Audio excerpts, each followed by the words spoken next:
잠깐 같이 기도드리겠습니다.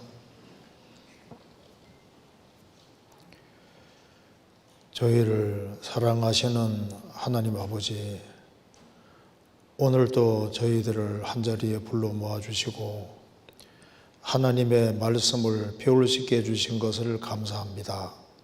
하나님의 말씀으로 우리 영혼을 환하게 비춰주시고 여러 가지 궁금한 의문들이 해결될 수 있도록 도와주옵소서. 다 하나님의 크신 은혜와 사랑을 깨닫고 복된 소망의 삶을 살 수 있도록 도와주옵소서. 우리 가운데 한 사람도 잃어지는 사람이 없도록 자비를 베풀어 주옵소서. 무사람의 영혼을 아시는 주님께서 각 사람을 굽어 살펴보시고 진리를 구하는 사람, 인생의 영원한 해답을 구하는 사람, 한 사람도 잃어지지 아니하고 영원히 구원함 이룰 수 있도록 역사해 주시고 도와주옵소서. 우리 구주 예수 그리스도 이름으로 기도하옵나이다. 아멘. 성경 이사야 41장 찾겠습니다. 이사야 41장 21절입니다. 천공 16페이지입니다.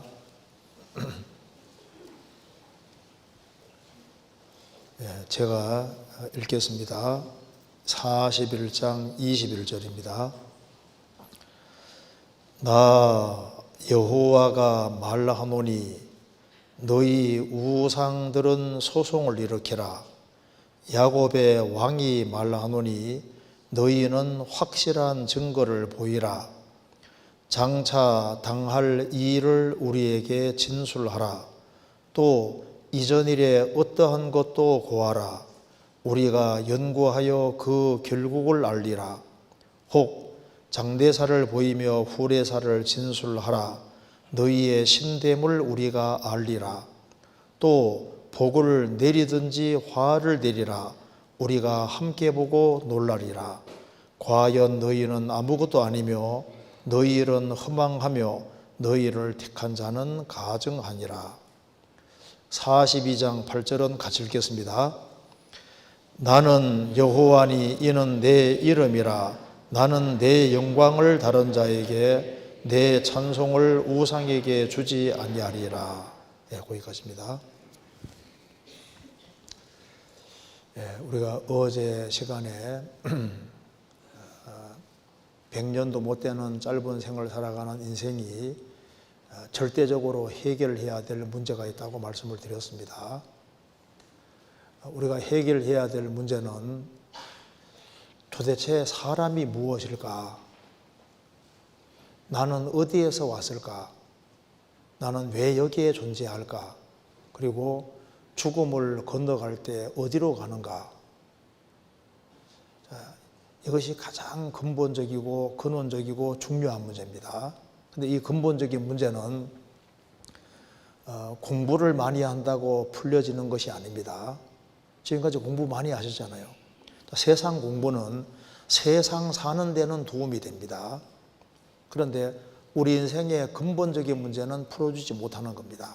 그리고 세상에는 많은 종교들이 있지만은 그 종교들도 정답을 주지 못합니다. 그런데 우리 가정할 때 천지를 창조한 창조주가 계시고 우리를 만드신 분이 계시다면은 정답이 있고 그 문제는 짧은 시간 내에 풀릴 수가 있는 겁니다. 지금 지구상에서 제일 많이 팔리는 책이 성경책이라는 거 아시죠? 구약 성경만 하더라도 3,800번이나 하나님께서 말씀하셨다고 말하고 있습니다. 성경은 하나님께서 말씀하신 것을 받아 기록했다고 계속 얘기를 하고 있는 겁니다. 이 성경이 정말 하나님 말씀이라면 얼마나 놀라운 책이겠습니까? 그래서 이사야 34장 14절에 16절에 너희는 여호와의 책을 자세히 읽어보라. 성경을 여호와의 책, 창조주의 책이라고 말씀하시면서 자세히 읽어보라고 하신 겁니다. 집에 성경책은 아마 있을 텐데 작심하고 읽어볼래 해도 진도가 잘 안 나가죠. 성경이 상당히 어렵습니다. 그래서 성경 사도행전 8장에 보면 이런 말이 나옵니다. 에디오피아에서 예루살렘까지 마차 타고 다니면서 하나님께 예배하는 사람이 있었습니다. 그 에디오피아에서 예루살렘까지 대충 계산해도 한 1500km가 넘어요. 예배하는데 예루살렘에 예배하고 돌아가는 길에도 성경 읽고 있었습니다. 이사야서를 읽고 있는데 뭔가 깨우치고 싶은데 답을 모르겠는 거예요. 그래서 하나님께서 빌립 집사를 보냈습니다. 빌립이 달려가면서 말합니다. 잃는 것을 깨닫느뇨? 지도하는 사람이 없으니 어찌 깨달을 수 있느뇨? 정답을만 좀 알려달라. 그래서 마차 위에 올라가서 빌립이 복음을 깨우치게 도와줍니다. 그래서 내시는 구원을 받아서 너무너무 기뻐서 물 있는 데 가서 침대를 받고 아주 기쁜 마음으로 이제 에디오피아로 갔다고 기록이 되어 있어요. 잃는 것을 깨닫느뇨? 안 도와주니까 못 깨닫더라. 못 깨닫는다. 그 옆에 도와주면 쉽게 깨달을 수 있습니다. 저는 대학에 들어올 때까지 교회당을 한 번도 가본 적이 없었는데요. 성경을 배우는데 그렇게 오랜 시간 안 걸렸습니다. 아무리 계산해봐도 10시간이 안 될 거예요. 그런데 답을 너무 쉽게 깨우쳤습니다. 왜? 깨닫고 나니까 너무너무 쉬운 거예요. 너무너무.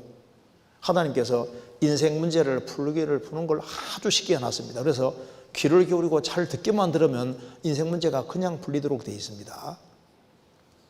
우리가 이제 이 인생의 근본적인 문제를 해결하면 자기 영원한 운명이 해결되는 거예요. 어제 배운 대로 요한복음 17장 3절에서 예수님 말씀하셨습니다. 영생은 곧 유일하신 참 하나님과 그의 보내신 자 예수 그리스도를 아는 것이니이다. 우리 이번에 모인 이유가 영생을 얻기 위해서입니다. 우리 영원한 운명을 해결하려고 성경을 배우고 있는 거예요. 근데 영원한 운명을 해결하기 위해서는 먼저 유일하신 참 하나님과 가짜 하나님 말고 진짜 하나님이 누군지를 확실하게 알아야 됩니다. 그래서 참 하나님이 누군지를 발견하면은 자기가 누군지를 알 수 있고, 그래서 왜 예수님이 죽으시고 부활하셨는지, 왜 십자가에서 그렇게 보배로운 피를 흘리고 죽으셔야 했는지, 왜 죽으시고 부활하셨는지가 딱 이해가 되면서 인생 문제가 딱 풀리는 겁니다. 이런 말씀 많이 들어보셨죠? 예수님이 내가 곧 길이요 진리요 생명이니 나로 말미암지 않고는 아버지께로 올 자가 없느니라. 진리를 알지니 진리가 너희를 자유케 하리라. 성경에서 진리를 딱 깨우치면은 죄와 죽음과 심판과 저주와 멸망에서 해방되기 때문에 언제 죽음을 건너가더라도 천국 갈 수 있고 하나님 계신 곳에 갈 수 있다는 확신이 생기는 겁니다. 이것은 무엇을 해서 생기는 게 아니라 하나님이 주시는 것을 값없이 받아서 생기는 거니까, 이번 집회는 하나님을 위해서 뭘 합시다가 아니라 하나님이 해주신 것을 받읍시다 그겁니다. 인간이 하나님이 주신 것을 받지 않고서는 할 수가 없는 거예요. 먼저는 받아야 되는 겁니다. 그래서 이제 우리가 이번에 인생의 문제를 풀기 위해서는 어제 말씀드린 대로 유일하신 참 하나님이 누군지를 확실하게 알아야 됩니다. 먼저 참 하나님이 되기 위해서는 창조주가 아니면 안 되는 겁니다. 그 성경에 하나님이 창조주라는 걸 간단하게 말씀드렸습니다. 그리고 진짜 하나님이 누군지를 알 수 있는 길을 성경에서 알려주셨습니다. 여기 이사야 41장 21절 보겠습니다. 하나님이 직접 하신 말씀입니다. 21절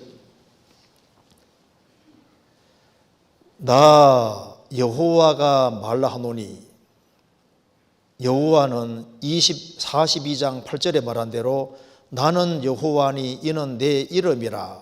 여호와는 하나님의 이름입니다. 즉 천지를 창조한 창조주, 절대자 이름이 바로 여호와인데 스스로 존재하시면서 만물을 존재케 하신 분이다, 그런 뜻입니다.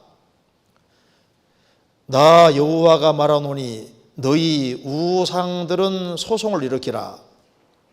인간이 지금까지 만들어낸 온갖 종류의 신들을 우상이라고 하는 겁니다.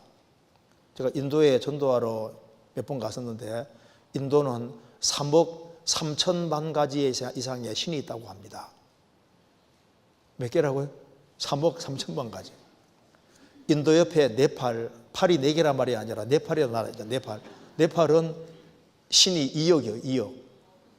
일본에는 무려 800만 가지 이상 신이 있다고 합니다. 800만 가지. 우리나라 제주도도 1만 8천 신이 있다고 합니다. 제가 홍콩에도 전도하러 여러 번 갔었는데 홍콩에서는 제일 존경받는 신이, 제일 많이 섬기는 신이 무슨 신인지 아세요? 관우신, 관우, 장비, 유비. 삼국지에 나오는. 왜 관우신을 많이 섬기냐 하니까 관우신 섬기면 돈을 많이 벌게 해준다고. 이름 붙이면 신이 돼버리는 거예요. 하나님 말씀했습니다. 너희 우상들은 소송을 일으키라. 여호와만 신이냐? 우리도 신이라 하면서 소송 일으켜봐라. 소송을 일으키는 것은 누가 참인지 거짓인지를 밝히기 위함입니다. 야곱의 왕 이스라엘을 선택한 왕이 말하노니 너희는 확실한 증거를 보이라. 애매한 증거 말고 확실한 증거를 보이라. 우리가 아무나 믿을 수 없잖아요.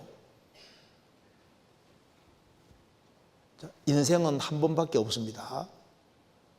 그래서 맹목적으로 믿는 것은 잘못하면 미신이 되고 맹신이 되는 거예요. 우리 시대에 얼마나 속이는 사람들이 많은데 자기 영원한 운명에 대해서는 속으면 안 됩니다. 뭐 아무 종교 하나 골라 잡으면 되지, 그거 잘못 생각하는 거예요. 그 마치 아무 병원에 가면 된다는 것과 똑같은 겁니다. 세상에 돌팔이 의사도 얼마나 많이 있는데요. 너희는 확실한 증거를 보이라. 확실한 증거가 있어야 될 겁니다. 그럼 어떤 증거가 있으면 확실히 믿을까요? 좋은 이야기, 훌륭한 이야기 가지고는 안 됩니다. 사람이 공부를 많이 하고 좋은 책을 열심히 골라서 읽으면 얼마든지 훌륭한 이야기, 좋은 얘기를 할 수 있습니다. 그런 훌륭한 이야기, 좋은 얘기가 많다고 해서 하나님 말씀 되는 게 아니에요. 논어에도 얼마나 좋은 얘기가 많아요. 명심보감, 채건담 이런 데 좋은 얘기 많잖아요. 하나님만 할 수 있는 증거가 필요한 겁니다. 여기 주님께서 말씀하셨습니다. 22절에 장차 당할 일, 미래의 일을 우리에게 진술하라. 또 이전 일, 과거에 이르었다 한 것도 고하라. 우리가 연구하여 그 결국을 알리라. 혹 장대사를 보이며 후레사를 진술하라. 너희의 신대물 우리가 알리라. 신이라면은 시공을 초월해서 영원부터 영원까지 계시고 새로 알아야 될 것이 없는 분이니까, 전지 모든 걸 다 아시는 분이라 해야 되는 거니까, 신이라면은 뭐 역사의 과거부터 미래까지 다 진술을 해야지 신이 아니냐. 지금 지구상에 종교가 얼마나 많아요. 종교 경전도 많습니다. 불교에는 불경이 있고, 이슬람교에는 코란경이 있고, 힌두교에는 베다 경전이 있고, 지구상에 많은 경전들이 존재하는데 어떤 종교 경전, 어떤 종교도 역사의 과거부터 미래까지 진술하는 종교 경전은 없습니다. 유일하게 성경만 우주의 처음부터 끝까지, 인간 역사의 시작부터 끝까지 문자 그대로 딱 기록되어 있는 거예요. 그래서 성경을 배우기만 하면 하나님 말씀 맞구나 알 수 있습니다. 성경 펼치자마자 태초에 하나님이 천지를 창조하시니라. 그리고 천지를 창조하시고 식물과 동물을 종류대로 만드시고 제일 마지막에 최초의 두 사람을 만드셨고, 두 사람이 살던 곳이 에덴 동산인데 에덴 동산에서 아담 하와가 죄를 지음으로 에덴 동산에서 추방시키고 에덴 동산은 땅속에 집어넣었다 딱 기록되어 있잖아요. 그리고 에덴 동산 위치가 어제 배운 대로 티그리스강, 유프라테스강, 바로 중동 지방이라고 딱 밝히고 있잖아요. 그리고 역사의 과정이 성경에 쫙 기록되어 있고, 성경 제일 마지막에는 또 내가 새 하늘과 새 땅을 보니 처음 하늘과 처음 땅이 없어졌고 바다도 다시 있지 않더라. 즉 성경은 우주의 시작부터 끝까지, 인간 역사의 시작부터 끝까지 문자 그대로 딱 기록되어 있는 거예요. 그래서 역사와 성경은 톱니바퀴가 맞는 것처럼 완벽하게 일치합니다. 확인하면 정확히 확인이 되는 거예요. 배우면 알 수 있습니다. 자, 그래서 여기에 참 하나님이 되기 위해서는 여기에 하나님은 모든 것을 아시는 분이니까 우주의 시작부터까지 당연히 다 아시고 역사의 시작부터까지 당연히 다 아시죠. 왜 성경을 하나님 말씀이라 하냐면은 성경에는 역사의 시작부터 끝이 문자 그대로 다 기록되어 있습니다. 그래서 성경을 하나님 말씀이라 하는 겁니다.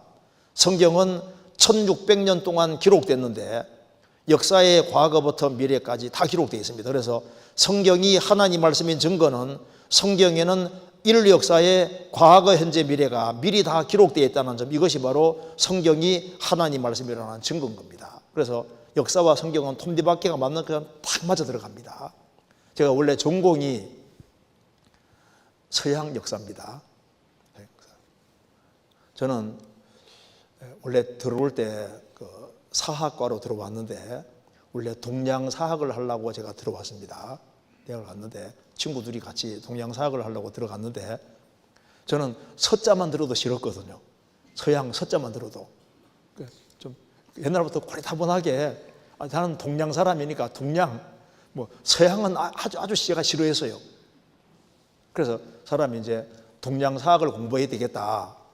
그렇게 했는데 대학교 1학년 때 이제 올라갔는데 그때는 사학과로 이렇게 들어와서 2학년 돼야지 이제 과가 갈라지거든요. 그래서 동양사학, 서양사학, 고고, 그러니까 국사학, 고고미술사학 이렇게 4개로 갈라지는데 그런데 1학년 때 구원을 받아버린 거예요.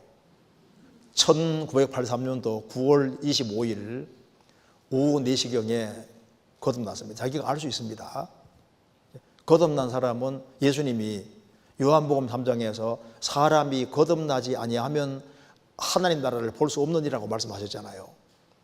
육신적으로 한번 태어나는 것처럼 하나님 아들로 다시 태어나는 일이 있습니다. 자기가 알 수 있어요. 골로새서 1장 6절에 보면은 이 복음이 이미 너희에게 이르매 너희가 듣고 참으로 하나님의 은혜를 깨달은 날부터 너희 중에서와 같이 또한 온 천하에서도 열매를 맺어 자라는도다. 참으로 하나님 은혜를 깨달은 날, 찬송가에도 기쁜 날 주 나의 죄 다 씻은 날. 머리 나빠서 날짜 잊어먹는 사람이 있을지 몰라도 그래도 그 순간에 있는 거예요. 요한일서 5장에서 하나님의 아들을 믿는 자는 자기 안에 증거가 있고 자기가 알 수 있습니다. 그 피가 마음속에 큰 증거 됩니다. 그러니까 이제 83년도 9월 25일에 거듭나니까 갑자기요 동양에 대한 취미가 뚝 끊어지면서 갑자기 이 성경을 좀 배워봐야 되겠다. 저는 성경 하나도 모르고 구원을 받았거든요. 갑자기 이제 성경을 좀 제대로 배워봐야 되겠다 이 생각이 들어가는 거예요. 그리고 성경을 알려면요 동양보다는 이제 서양부터 좀 이렇게 좀 알아봐야 되겠다 그 생각이 들잖아요. 그래서 제가 서양사학과로 이렇게 2학년 때 이제 글로 들어가게 된 겁니다. 그러니까 방향이 바깥에 같이 갔던 친구는 동양사학으로 가고 나는 서양사로 갑자기 갈라져 버린 거예요. 그래서 제가 전공이 역사인데 나중에 시간만 충분히 주어지면은 성경과 교과서 딱 펴놓고 확인해 보시면요 이게 딱 맞는 거 보면 정말 놀라게 됩니다. 하나님은 거짓말을 하실 수 없잖아요. 그래서 하나님 말씀했습니다. 진짜 하나님이라면은 역사의 과거부터 미래까지를 정확히 진술할 수 있어야지 신이 아니냐. 맞잖아요. 제가 한번 지방에 전도 집회에 갔는데 어떤 분이 이제 집회를 4일 동안 들었습니다. 5일째 잠깐 얘기하게 됐습니다. 그분이 말합니다. 4일 동안 듣고 보니까 성경이 대충 맞아야 좀 믿겠는데 모조리 다 맞으니까 못 믿겠대요. 제가 말씀했습니다. 그럼 성경이 대충 맞아야 하나님 말씀입니까? 다 맞아야 하나님 말씀입니까? 하니까 다 맞아야 하나님 말씀이죠. 다 맞지 않으니까 그 말 들으니 그 말이 맞다고. 맞죠? 자, 배워보시면은 성경은 하나님 말씀이라는 걸 알 수가 있습니다. 그리고 여기 또 그 뒤에 이사야 41장 그 뒤에 23절 중간에 또 복을 내리든지 화를 내리라 우리가 함께 보고 놀라리라. 절대자라면은 인생의 모든 복과 저주를 가지고 계신 분이 아니면 진짜 하나님이 아닌 거예요. 진짜 하나님이라면 우리 영원한 운명을 결정할 수 있어야지 하나님인 겁니다. 여기에 자, 하나님이라면은 여기 봅시다. 참 하나님이라면은 일단 창조주가 아니면 안 되고, 그다음에 역사를 다 아셔야만 진짜 하나님입니다. 또 한 가지는 우리 개개인의 영원한 운명을 결정하시는 분이 그분이 하나님이신 거예요. 그렇잖아요. 우리가 죽음 건너갔을 때 영원한 천국과 지옥을 결정하시는 분, 그리고 이 세상에서도 인간의 모든 생사복을 결정하시는 분, 그분이 진짜 하나님이다 그 말입니다. 그래서 또 복을 내리든지 화를 내리라 우리가 함께 보고 놀라리라. 성경 배우면은 성경대로 정확히 복이 내려오고 성경대로 정확히 벌이 내려옵니다. 이게 확인이 되거든요. 오늘도 배워보시면 성경대로 복과 화가 내려오는 게 정확히 확인됩니다. 그래서 성경 배우면은 충격을 받게 되는 거예요. 진짜라는 게 실감나게 되어 있는 겁니다. 성경 마태복음 25장 찾겠습니다.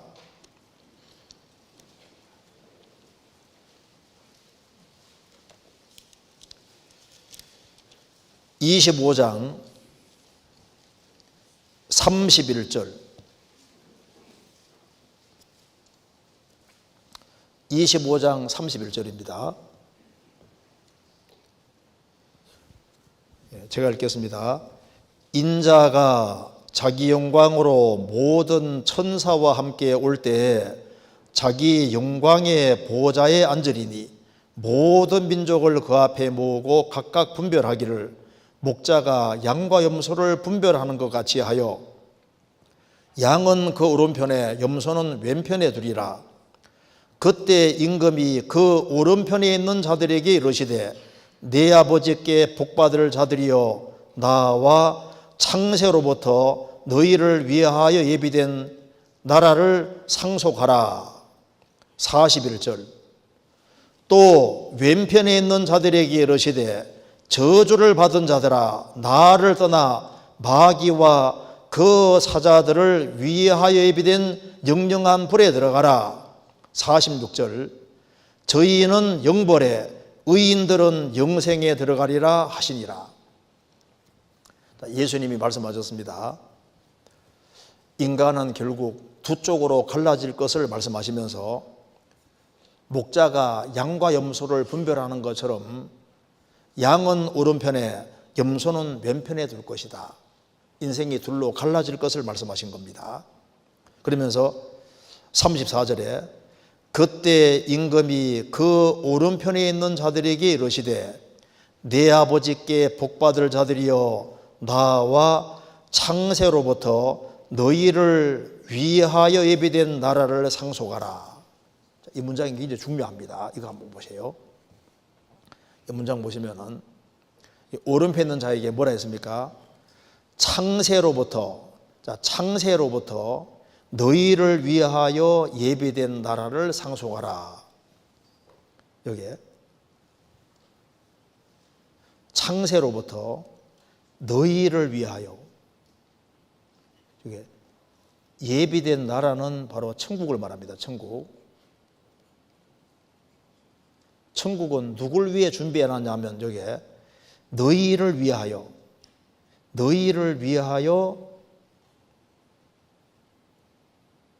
너희가 바로 사람입니다. 하나님이 사람 보내려고 만든 곳이 바로 천국인 거예요. 그러니까 너희를 위하여 예비된 미리 준비된 나라를 상속하라. 천국은 사람 보내려고 만든 겁니다. 사람 보내려고. 이 세상에 잠깐 살다가 죽으라고 만든 것이 아니라 영원한 천국에서 영원히 같이 살라고 인간 만드신 거예요. 그런데 그 뒤에 봅시다. 41절에 또 왼편에 있는 자들에게 이르시되 저주를 받은 자들아 나를 떠나 마귀와 그 사자들을 위하여 예비된 영영한 불에 들어가라. 이거 보십시오. 이게 영영한 불이 바로 지옥입니다. 지옥불은 영원히 꺼지지 않는데 영원한 불, 지옥은 누굴 위해서 만드셨냐 하면은 마귀와 그 사자들을 위하여 예비된이라고 했잖아요. 그러니까 천사가 타락한 것이 바로 마귀입니다. 하나님이 우주 만물 창조하기 전에 천사 세계를 만드셨는데 천사 가운데 3분의 1이 타락했어요. 천사가 타락한 것이 마귀고 그 마귀 보내려고 만든 곳이 바로 지옥이다 그 말입니다. 그러니까 저 문장 잘 보세요. 영영한 불을 지옥을 왜 만드셨느냐? 마귀와 그 사자들을 위해서 지옥을 영원한 불을 만들어 놨다 그 말입니다. 그러면 지옥의 주인이 누굴까요? 지옥의 주인이 누굽니까? 그 사람은 마귀라고 생각하는데 아니에요. 지옥을 만드신 분이 하나님이시고 지옥의 주인이 하나님이십니다. 천사가 타락해서 인간 역사 속에서 역사하는데 그 마귀가 지옥 가서 왕노릇하면 안 되죠. 그래서 단테의 신곡이라든가 밀턴의 신라고는 보면은 마치 마귀가 지옥 들어간 사람 막 창 들고 막 찌르고 하면서 막 괴롭히게 나오는데 그건 상상 얘기고 성경은 말씀하기를 마귀는 지옥 제일 밑창에 떨어진다고 자세히 기록되어 있어요. 그러면 마귀 보내려고 만든 지옥에 왜 인간이 지옥 가냐 그 말입니다. 인간을 위해서 준비해 놓은 지옥이 아닌데 왜 인간이 지옥을 갈까요?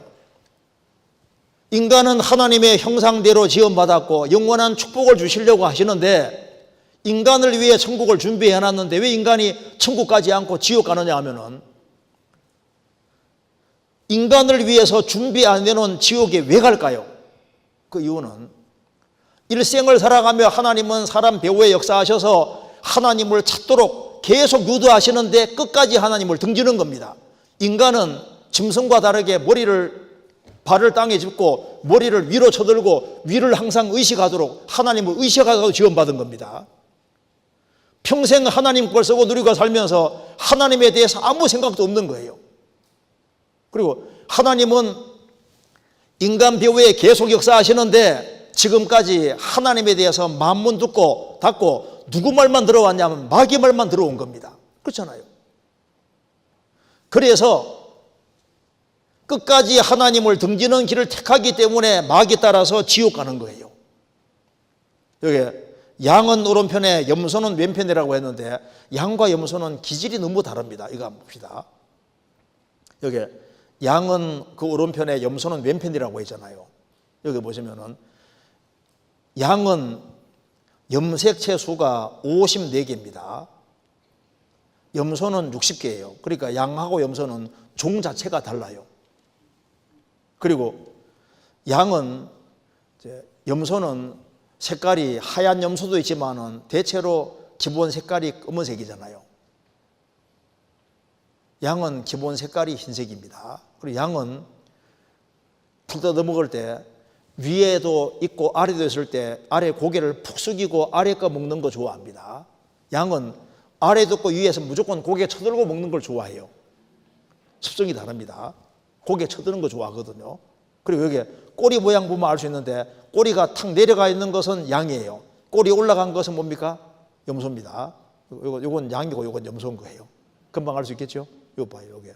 요거 뭡니까? 염소 맞잖아요. 요 양이잖아요. 꼬리 보고 알 수 있습니다. 그리고 여기 우는 소리도 달라요. 자, 여기 양 우는 소리 한번 들어봐요.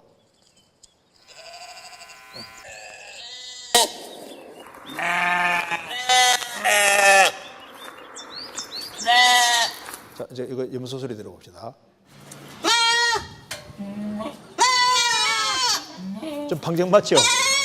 좀 달라요. 그리고 양하고 염소, 너무 생긴 게 다르게 생겼어요. 양, 염소.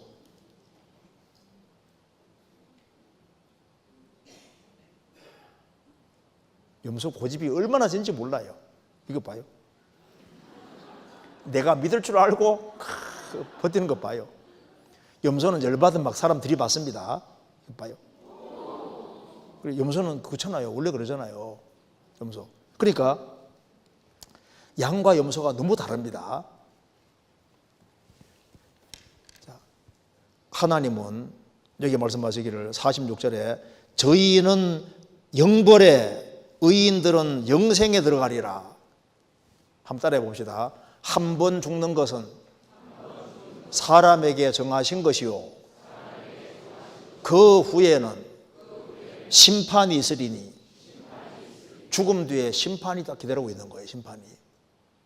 그래서 심판에서 사람을 천국 보내고 지옥 보내는 것을 결정하는 분이야말로 진짜 하나님인 겁니다. 그렇잖아요. 창조주가 진짜 하나님은 일단 천지를 창조한 창조주시고 역사를 주장하시고 영원한 축복과 영원한 저주를 결정하시는 분, 그분이 진짜 하나님이신 거예요. 그렇잖아요. 자, 오늘은 이런 걸 좀 배워보겠습니다. 시편 103편입니다. 시편 103편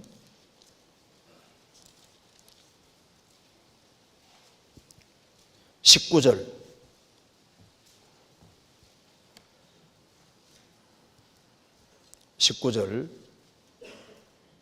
제가 읽겠습니다. 여호와께서 그 보좌를 하늘에 세우시고 그 정권으로 만유를 통치하시도다. 여호와께서 통치의 보좌를 땅이 아닌 하늘에 세우시고 하나님의 정권으로 이 우주 만물을 통치하시도다. 하나님은 창조주인 동시에 통치자입니다. 하나님은 천지를 창조하신 이후에 팔짱 끼고 계신 분이 아니라 하나님은 창조주인 동시에 이 우주 만물을 직접 지배하고 다스리는 통치자입니다. 이걸 좀 우리는 배워봐야 되겠습니다. 그리고 하나님의 통치의 기초가 나와 있습니다. 시편 89편입니다. 시편 89편 14절. 이건 같이 읽겠습니다. 의와 공의가 주의 보좌의 기초라. 인자함과 진실함이 주를 앞서 행하나이다. 하나님은 본질적으로 정의로우신 분이기 때문에 의와 공의가 주의 보좌의 기초라. 또한 하나님은 사랑으로 충만하신 분이기 때문에 인자함과 진실함, 인자는 사랑 말하는 겁니다. 인자함과 진실함이 주를 앞서 행하나이다. 그래서 하나님께서 역사를 경영해 가실 때 기본 통치의 수레바퀴가 두 가지인데 하나는 공의, 하나는 사랑인 겁니다. 이 두 가지가 하나님의 통치의 수레바퀴에 속합니다. 그래서 하나님의 공의, 하나님의 사랑, 이것이 역사를 경영해가는 기본 축이 되는 겁니다. 그래서 왜 역사의 축이 공의와 사랑이냐면 이유가 있습니다. 먼저 하나님은 하나님의 본질은 사랑입니다. 하나님은 사랑이 많은 분이 아니라 사랑 자체가 되시는 거예요. 그래서 요한일서 4장 16절에 하나님이 우리를 사랑하시는 사랑을 우리가 알고 믿었노니 하나님은 사랑이시라. 하나님은 사랑이 많은 분이 아니에요. 사랑 자체가 되십니다. 그래서 짐승들에게 새끼 사랑하는 마음을 다 넣어주신 분이 하나님이시고 부모에게 자녀 사랑하는 마음을 넣어주신 분이 하나님이신 거예요. 그래서 어머니 사랑보다 더 큰 사랑 가지신 분이 하나님이십니다. 뭐든지 줄 수 있는 사람은 더 많이 가지고 있는 거예요. 만나는 사람에게 1억씩 줄 수 있는 사람은 돈 많은 사람이잖아요.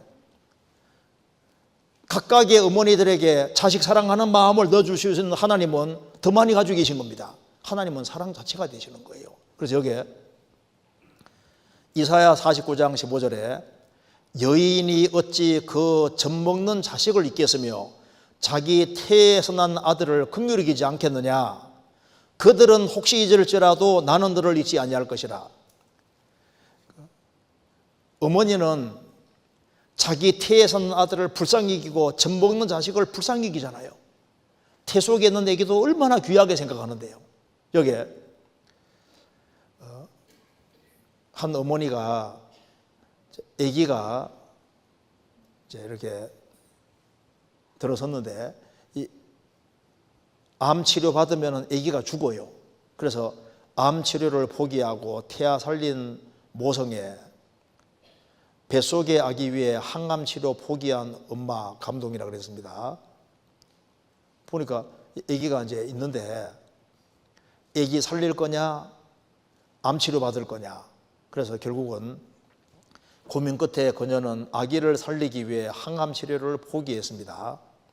이후 폐에도 종양이 생겨 숨도 쉬기 힘든 극심한 고통을 겪으면서도 그녀는 아기를 낳겠다는 일념으로 견뎌냈고 지난 1월 인공분만을 통해 그리던 딸 릴리를 얻을 수 있었습니다. 그래서 아기 낳고 얼마 후에 죽었습니다. 그러니까 짐승들도 새끼 사랑하는데요. 이 까치가 둥지 만드는 거 봐요. 이런 자기 새끼를 위해서 둥지를 탁 만들고 제일 마지막에 폭신폭신하게 다 까는 것까지 하고 알을 낳잖아요.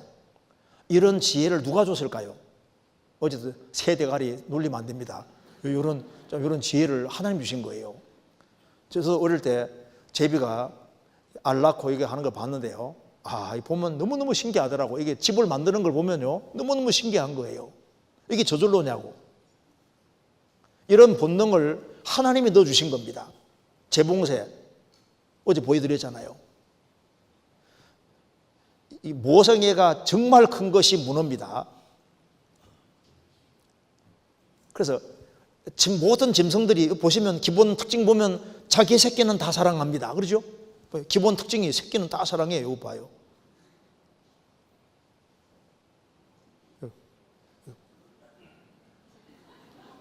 자기 새끼들은 다 귀여워하잖아요. 이런 본능을 누가 주셨을까요? 하나님이 넣어주신 겁니다. 고슴도치도 봐요. 자기 새끼 다. 이거 봐요. 눈이 어디 가 있습니까? 여기 딱 가 있는 거 봐요. 그렇죠? 자기 새끼는 하나같이 다 귀여워합니다. 이런 본능을 넣어주신 분이 계신 거예요. 그분이 누구냐? 하나님이신 겁니다. 돼지도 봐요. 돼지도. 자기 새끼들은 다 귀여워. 이게 공통점입니다. 왜 짐승들이 이런 공통점이 있을까요? 창조주가 계셔서 그런 거예요. 이거 보세요. 여기에 보면.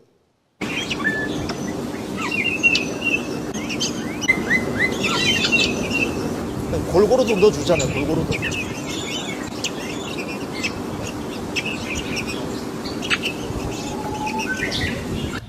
그냥.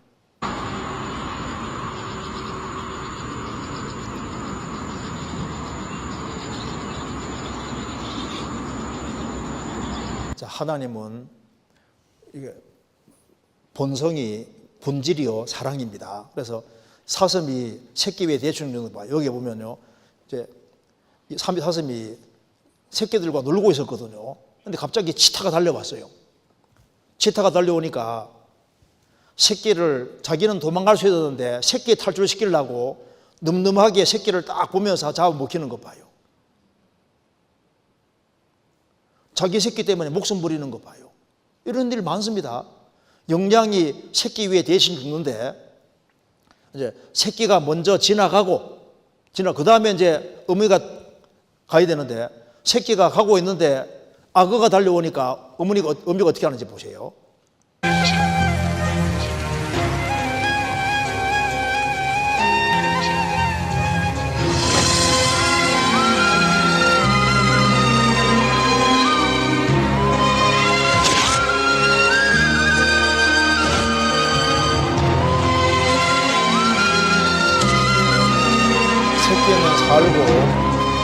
범인은 죽었습니다. 이런 본능을 누가 주셨을까요? 하나님이 주신 겁니다. 그래서 지금 보세요. 세상의 모든 종교는 하라고 하는데 뭐 우리 위해 해주는 게 없잖아요. 성경 보시면은 천지를 창조한 창조주가 잠깐 사람이 되신 분이 바로 예수님이고, 성경의 하나님은 우리를 대신해 죽어줬다고 되어 있는 거예요. 하나님의 세상을 이처럼 사랑하사 독생자를 주셨으니 이는 저를 믿는 자마다 멸망치 않고 영생을 얻게 하심이니라. 이번에 우리가 구원을 받는다는 것은 하나님의 은혜와 사랑을 깨닫는 겁니다. 소망이 부끄럽게 아니함은 우리에게 주신 성령으로 말미암아 하나님의 사랑이 우리 마음에 부음바 되미니, 그 십자가는 사랑인 겁니다. 왜 예수님이 저렇게 십자가에 죽으셔야 했을까? 저게 도대체 나와 무슨 관계가 있는가?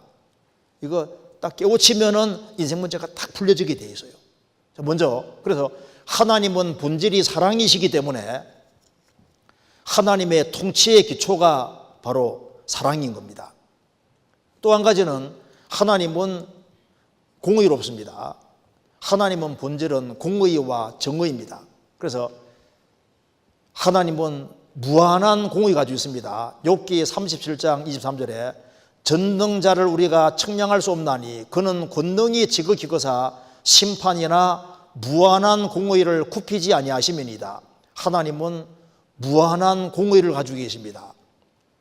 그래서 사람 용 속에다가 양심을 다 넣어주신 분이 하나님이신 거예요. 그래서 사람은 양심이 있기 때문에 정의로운 것은 옳다는 걸 압니다. 의로운 것은 옳은 것이고 불의한 건 잘못된 걸 알잖아요. 왜 그러냐 하면은 배후에 의로우신 하나님이 배후에 계셔서 그런 겁니다.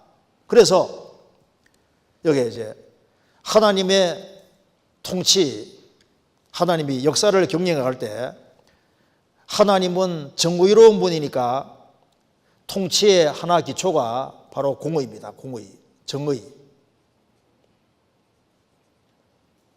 또 하나님은 본질이 사랑이니까 통치의 수레바퀴 또 하나가 바로 사랑인 겁니다. 그래서 하나님의 공의와 정의는 역사 속에서 인간이 악을 행할 때 심판으로 나타나게 됩니다. 하나님의 사랑은 비록 인간이 죄를 지었을지라도 자기 악과지를 깨닫고 참으로 돌이키면은 하나님께서는 구원해 주십니다. 그래서 역사 속에서 하나님은 심판과 구원을 행하시는 겁니다. 그래서 하나님의 공의는 악에 대해서는 심판, 하나님의 사랑은 회개하는 사람에게는 구원을 갖다 주시는 겁니다. 그래서 참 하나님이 되려면은 또 복을 내리든지 화를 내리라 우리가 함께 보고 놀라리라. 하나님은 공의와 사랑 가지고 계시기 때문에 복받을 사람은 정말 복을 주시고 벌받을 사람은 정확히 벌을 내리십니다. 왜? 이분은 하나님이시기 때문에 그렇습니다. 그래서 여기에 그래서 하나님은 통치자로서 하나님의 공의는 악을 행할 때는 심판으로, 선을 행할 때는 보상으로 나타나고 하나님의 사랑은 회개할 때 구원으로 나타나는 거니까 인간 역사는 뭐냐? 하나님의 심판의 역사고 인간 역사는 하나님의 구원 역사입니다. 성경이 보면은 복잡해 보여도 크게 간단하게 이렇게 설명할 수 있습니다. 성경은 뭐냐? 하나님의 심판과 구원을 말하는 책인 거예요. 그래서 하나님 역사 속에서 인간이 악을 행할 때 끝까지 악을 돌이키지 않을 때 어떤 식으로 심판하셨는지 심판 역사가 성경에 쫙 기록되어 있고, 또 한 가지는 하나님은 사랑이시기 때문에 아무리 죄를 지었다 할지라도 참으로 돌이키는 사람은 어떤 식으로 구원하셨는지 구원 역사가 성경에 쫙 기록되어 있는 거예요. 우리는 지금 하나님이 만든 세상에 살고 있기 때문에 평생 하나님 것을 쓰고 누리고 살고 있습니다. 그래서 하나님 걸 쓰고 누리고 살면서 끝까지 하나님을 등지고 자기 악과 죄를 고소하는 사람은 영원한 심판을 받아서 영원한 지옥에 떨어진다고 말씀하고 있는 거예요. 비록 죄를 지었을지라도 마음을 돌이키고 뉘우치는 사람은 하나님이 정확히 구원해서 정확히 천국에 갖다 놓습니다. 그걸 성경이 말하고 있는 거예요. 그래서 그걸 우리 각자가 결정하도록 되어 있는 겁니다. 그리고 또 한 가지, 이 성경은 뭘 말하는 책이냐, 성경 찾아보시겠습니다. 요한복음 3장. 요한복음 3장.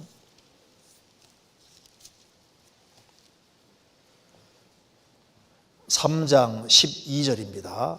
3장 12절 같이 읽어보겠습니다. 내가 땅의 일을 말하여도 너희가 믿지 아니하거든 하물며 하늘 일을 말하면 어떻게 믿겠느냐. 저는 대학에 들어올 때까지 교회당을 한 번도 안 가봤는데요. 제가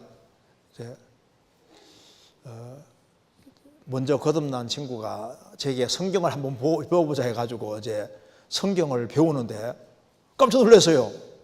제가 성경 배우기 전에는 이게 종교 경전이라고 생각했는데 성경 배우고 나니까 역사책이네. 성경이 종교 경전이 아닙니다. 성경은 여기 보시면은 크게 두 가지를 말하고 있는데 땅의 일과 하늘 일을 두 가지를 말하는 책인데 왜 성경에 땅의 일이 자세히 기록되어 있냐 하면은 인간은 육체를 가지고 있으니까 안 보면은 안 믿으려고 하는 거예요. 그래서 땅의 일을 말해도 안 믿는다면 하늘 일을 말하면 어떻게 믿겠느냐. 성경은 땅의 일과 하늘 일을 말하는 책입니다. 그래서 먼저 하늘 일을 믿기 전에 땅의 일을 확인하면은 문자 그대로 다 사실인 것이 확인되는 거예요.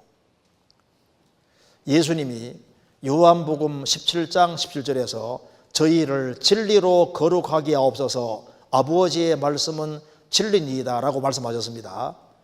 진리라는 말 속에는 사실이 포함되어 있습니다. 사실이 아닌 것은 진리가 될 수 없잖아요. 성경은 전부 다 사실을 말하는 책입니다. 성경은 창조의 사실, 역사적인 사실, 영적인 사실, 영원한 사실을 말하는 책인데 창조와 역사가 땅의 일이라면은 영적이고 영원한 일은 하늘 일이라고 말할 수 있는 겁니다. 그래서 먼저 우리가 땅의 일을 먼저 확인해 보면은 성경이 참으로 하나님 말씀 맞다는 걸 알게 되고 땅의 일이 다 사실이면은 영혼이 있다는 것도 사실이고 천국 지옥 있는 거 다 사실로 믿을 수 있는 거예요. 그러잖아요. 그래서 성경과 역사는 항상 다 맞다는 것을 확인할 수 있습니다. 그래서 성경은 1600년 동안 기록됐는데 과거부터 미래까지가 다 기록되어 있으니까 성경은 하나님이 보시는 인류 역사가 딱 기록되어 있는 책인 거예요. 그래서 오늘은 간단하게 역사의 과거부터 미래까지 성경에 다 미리 기록 다 되어 있으니까 성경 속에 정말 과거부터 미래까지 기록되어 있는 것이 사실이라면 하나님 말씀 맞잖아요. 오늘은 심판 중심으로 해서 간단하게 배워보도록 하겠습니다. 아담 하와가 지음받고 에덴 동산에 살면서 선악과를 먹고 죄를 지어서 하나님의 심판받고 추방됐습니다. 에덴 동산은 땅속에 집어넣고 이렇게 역사가 시작이 되는 겁니다. 그런데 오랜 세월이 흐르면서 죄가 점점 지구상에 많아져서 노아가 살던 시대가 되면 지구상에 죄가 꽉 차게 됩니다. 그래서 하나님께서 전 세계를 물로 심판하시는데 이것이 역사 속에서 제일 큰 심판인 거예요. 노아 홍수 심판이 사실이라는 것은 하나님이 살아계시다는 확실한 증거가 되는 겁니다. 우리 시대에 가장 믿기 쉬운 대표적인 것이 바로 노아 홍수 사건인 겁니다. 제가 간단하게 좀 설명드려 보겠습니다. 여기에 이거 한번 보세요. 여기에 아담 하와로 말미암아 사람들이 많아지면서 노아가 살던 시대가 되면 지구상에 죄가 꽉 찹니다. 그래서 하나님께서 전 세계를 물로 심판해 버렸습니다. 지구 전체가 150일 동안 물에 들어갑니다. 그래서 지구상에 죄가 꽉 차니까 하나님이 지구 전체를 물속에 집어넣으시는데요. 이때 지구 전체가 150일 동안 물에 잠깁니다. 그래서 코로 숨 쉬는 것은 다 죽어요. 150일 동안 전 세계가 물에 잠기니까 코로 숨 쉬는 거 죽을 수밖에 없잖아요. 그래서 방주에 탄 것만 남습니다. 이게 어디까지가 사실일까? 이걸 확인해 봅시다. 먼저 홍수의 원인은 죄입니다. 성경은 말하기를 개인이 범죄하면 개인이 심판을 받고 도시가 범죄하면 도시가 심판을 받고 나라가 범죄하면 나라가 심판을 받고 세계가 범죄하면 세계가 심판을 받는데 전 세계가 파멸당한 것이 바로 노아 홍수 심판인 거예요. 그래서 창세기 6장 13절에 하나님이 노아에게 이르시되 모든 혈육 있는 자의 육체를 가진 사람의 강포가 땅에 가득하므로 사람이 포악해지고 폭력이 난무했습니다. 죄가 꽉 찼습니다. 그 끝날이 내 앞에 이르렀으니 내가 그들을 땅과 함께 멸하리라. 땅과 함께입니다. 땅과 함께라는 것은 지구 전체를, 지구가 너무너무 더러워졌으니까 무지한 피를 흘리고 죄를 너무 많이 지었으니까 하나님이 지구 전체를 싹 물로 청소시킨 겁니다. 150일 동안 물속에 집어넣은 거 써서 깨끗하게 정화시킨 거예요. 욥기 22장에 내가 악인의 밟던 옛적 길을 지키려느냐 그들은 때가 이르기 전에 끊어버리웠고 그 터는 하수로 인하여 함몰되었느니라. 물에 의해서 침몰당한 겁니다. 그들이 하나님께 말하기를 우리를 떠나소서 하며 또 말하기를 전능자가 우리를 위하여 무엇을 할 수 있으랴. 여기 보시면은 노아 홍수전 시대의 근본적인 죄가 뭡니까? 하나님 우리를 떠나소서 하나님을 거듭찬 시대가 바로 노아 시대인 거예요. 이렇게 살기 좋은 세상에 하나님 필요 없다는 겁니다. 하나님을 거듭찼습니다. 우리 시대도 이렇게 되고 있습니다. 그리고 사람들은 예수님 말씀하신 대로 마태복음 24장 37절 39절에 노아의 때와 같이 인자의 맘도 그러하리라. 홍수전에 노아가 방주에 들어가던 날까지 사람들이 먹고 마시고 장가들고 시집가고 있으면서 홍수가 나서 저희를 다 멸하기까지 깨닫지 못하였으니 인자의 맘도 이와 같으리라. 노아 방주가 완성되고 코로 숨쉬는 동물 한 상씩 방주에 들어가는 그날에 사람들은 뭐 했냐면 먹고 마시고 시집가고 장가가고 사고 팔고 심고 집 짓고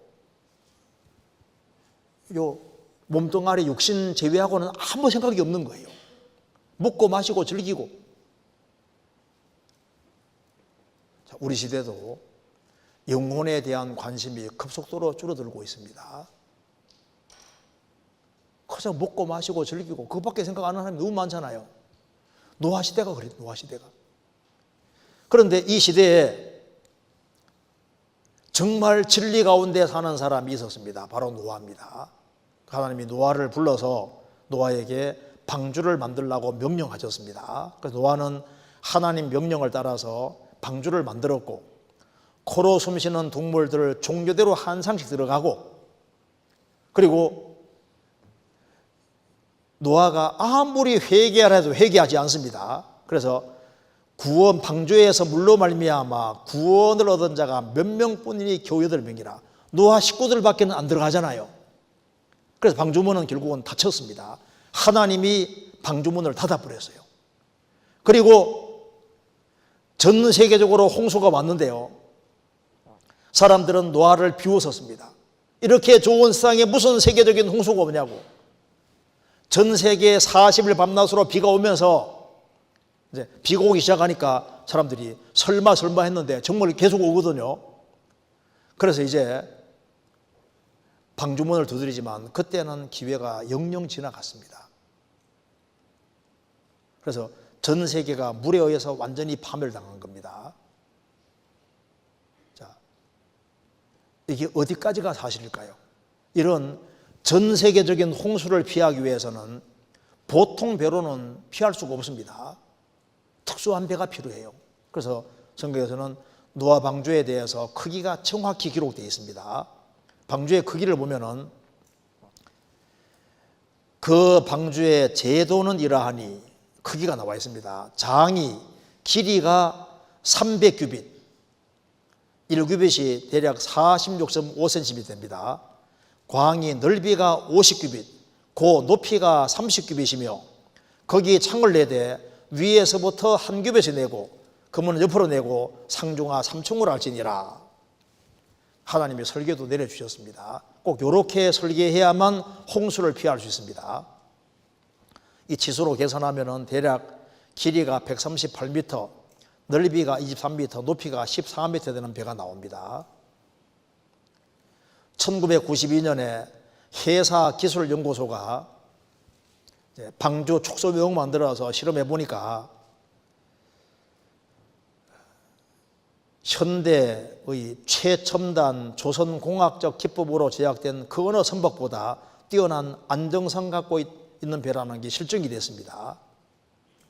그리고 이걸 연구할 때 과연 지구상에 지금 제일 높은 파도가 32m까지 있었는데요. 40m 요걸 견딜 수 있을까 생각했는데 최고 40m 파도에도 안전하다. 노아 방주는 세계적인 홍수를 피하기 위해 만들어진 게 확실합니다. 그리고 노아 방주는 상중하 3층으로 되어 있고 격자 구조로 되어 있고 창은 위로 나 있습니다. 그래서 절대 전복 안 되게 되어 있습니다. 높이 40m 파도에도 안전하다. 30m 파고 걷든 방주의 안정성은 배 만드는 전문가들도 인정한다. 그리고 노아 방주는 지구동물 3배 수용 입증이 된다. 우리 시대에 코로 숨쉬는 동물들을 거의 다 아는 시대가 되었습니다. 그래서 계산돼 보면 3배 된다 할 때 어떤 사람은 이런 생각합니다. 개만 하더라도 종류가 이렇게 많은데 언제 이게 다 들어갈 수 있을까? 그런데 339종류의 개가 있어도 한 종이기 때문에 요즘 법칙에 따라서 다 나올 수 있게 되어 있습니다. 그리고 개보다 더 복잡한 것이 말인데요. 말은 350종류의 말이 있어도 한 종이기 때문에 암수 한 상 들어가면 요즘 법칙에 따라 다 나올 수 있습니다. 그러면 공룡도 방주에 탔을까? 어떤 사람, 와, 공룡이 탔을까? 탔을까 안 탔을까요? 공룡 중에 덩치 큰 공룡은 40톤도 넘습니다. 이런 게 탔을까? 걱정하지 말아요. 새끼는 작아요. 성경에 씨를 요렇게 했으니까 큰 것이 들어갈 이유가 없습니다. 공룡 새끼들 많이 나오잖아요. 새끼는 엄청 작습니다. 그리고 조사에 따르면 태어나서 5년까지는 공룡은 잘 안 자라요. 5년 지나 수술합니다. 그러니까 방주에는 공룡 새끼들이 들어간 게 맞을 겁니다. 그리고 성경에서는 욥기 40장에 공룡에 대한 얘기가 나오거든요. 배의 모서가 공룡인데요. 꼬리는 백향목처럼 길고 뼈는 노소로 된 관 같고 그건 하나님의 창조물 중에 어떻습니다. 그리고 물이 아무리 창길해도 상관없다는 겁니다. 목이 이렇게 길으니까. 이 진술과 똑같은 것은 공룡입니다. 노아 홍수 이후에도 공룡이 있어 살아남았어요. 그러니까 이 방주가 엄청 큰 겁니다. 자, 그리고 여기에 어떤 홍수인가 하면 이건 한번 봅시다. 성경 한번 찾아봅시다. 창세기 7장 보세요. 창세기 7장 17절.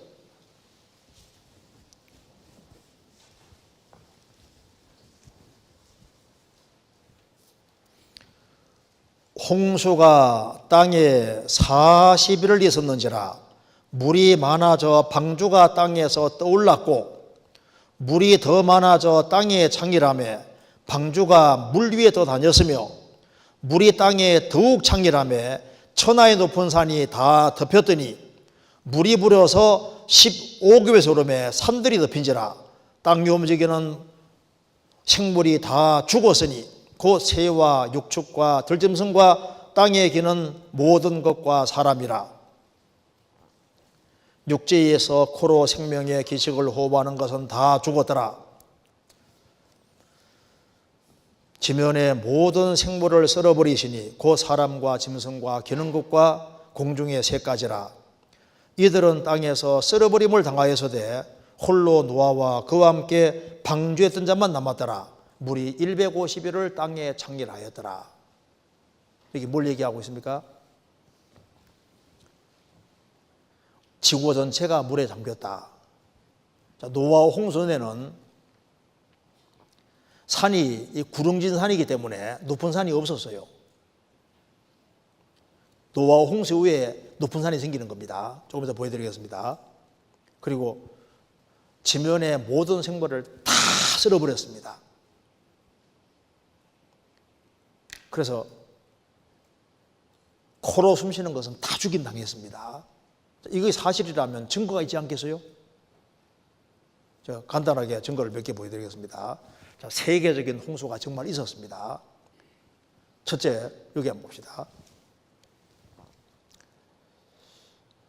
세계적인 홍수의 증거. 첫째, 우리가 살고 있는 지각층의 75%가 퇴적합니다. 대륙의 75%가 세디멘터리 락 레이어즈라 했습니다. 퇴적층으로 덮여 있다. 무슨 말입니까? 물이 휩쓸려 지나가면서 퇴적층이 생긴 거예요. 이렇게 잘 보시면은 전 세계든지 물이 샥 지나간 자리가요, 거대한 홍수가 지나간 흔적이 다 남아 있습니다. 제가 그랜드 캐니언에 가봤는데요, 떡소리처럼 높이도 평평하고 세계적인 홍수가 지나간 게 너무 확실합니다. 이렇게 반듯하고 평평한 대적이 어떻게 만들어지느냐? 홍수가 지나가면 정확히 이렇게 됩니다. 평평하게. 물이 지나간 자리가 다 남아 있습니다. 이렇게 샥 지나간 자리가 다 남아 있어요. 자, 지각층의 75%가 퇴적함.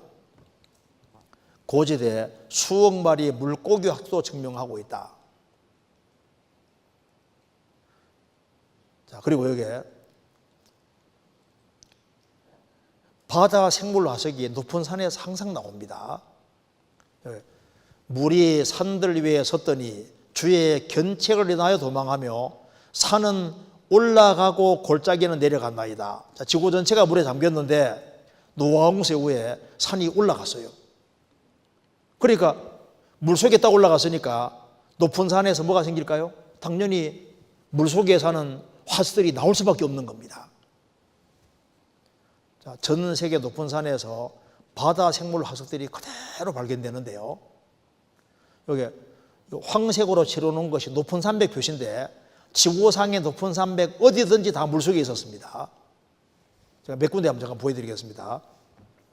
제가 이 로키 산맥에 가봤는데요, 밴프에 가봤는데 여기에 바다 생물 화석이 얼마나 많이 나오는지 몰라요. 여기에 화석이 너무 많이 나와서 화석 파는 데가 이렇게 여러 군데 있는데 화석 파는 데 제가 들어가 봤거든. 들어가 봤는데 찍다 보니까 얼굴이 찍혀버렸어요. 여기 제가 찍으려고 찍은 게 아닙니다. 찍다 보니까. 자, 이런 것들이 왜 산에서 나올까요? 왜 산에서 나올까요? 바닷속에 있는 게 왜 산에서 나옵니까? 물속에 딱 올라간 거예요. 또 찍혔네 보니까. 로키 산맥이 바다였다, 사실입니다. 바다 생물들의 화석이 로키 산맥과 애플라치아 산맥의 봉우리 꼭대기에서 발견되었는데 그것은 가장 가까운 바다로부터 1,000마일이나 떨어진 것이다. 그리고 제가 여기 야우떼백에 가봤거든요. 야우떼백, 여기가 야우떼백인데요, 멕시코입니다. 해발 고도가 2,000m인데요 여기 가보니까 이게 뭔지 아세요? 이게 시어머니 의자라는 겁니다. 아마 여기도 고부간의 갈등이 심한 것 같아요. 여기에 해발고도 2000m인데 화석들이 많이 나옵니다. 그 화석도 죽을 수 있다고 표시가 되어 있는데요. 여기에 가서 보면은요, 바다 속에 있는 것들이 다 계속 나와요. 그리고 여기에 염전, 소금물이 나와가지고, 여기 이게 전부 다 염전입니다. 소금물이 나와서 소금물을 쫙 받아놓고 이제 마르면 이것이 다 긁어내면 다 소금인 거예요. 그리고 여기에 제가 에콰도르 가봤는데, 안데 산맥, 여기 꼭대기 2번 가봤는데요.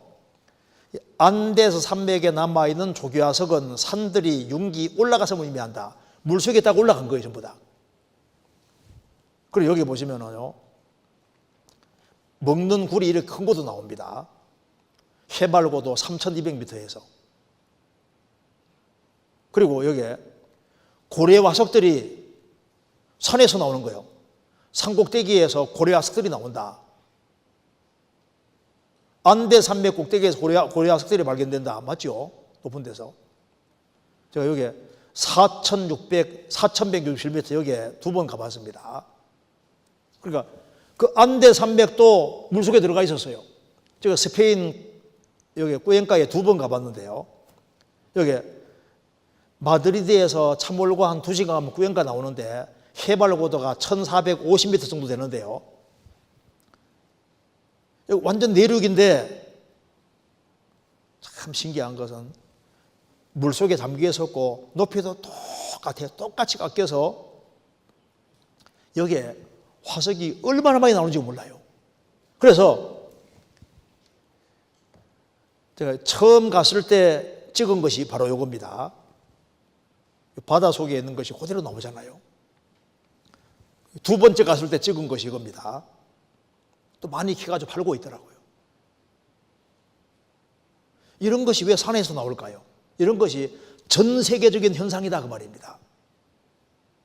그러니까 더 한 번 더 얘기하죠. 지구 전체가 물에 잠겼던 것이 너무 확실하고, 또 한 가지는 여기 봅시다. 우리가 사는 지구가 코로 숨쉬는 것이 한꺼번에 다 죽었으니까 우리가 사는 지구가 화석 무덤입니다. 화석 무덤. 그러니까 온갖 종류의 동물들이 한꺼번에 죽은 것이 계속 나오는데 전 세계적으로 물에 의해 생긴 바위층들에 수십억의 죽은 것들이 매장되어 있다. 여기에 황색으로 표시해 놓은 것이 그 화석 무더기로 나오는 걸 표시해 놓은 거예요. 여기 보면은 미국 무더기 화석이 얼마나 많이 나와요. 중남미, 아프리카, 유럽, 중동, 그 다음에 여기부터 아시아 쪽에 일본, 한국, 어디든지 무더기 화석이 왜 이렇게 많이 나올까요? 여기 보시면은 LA에 여기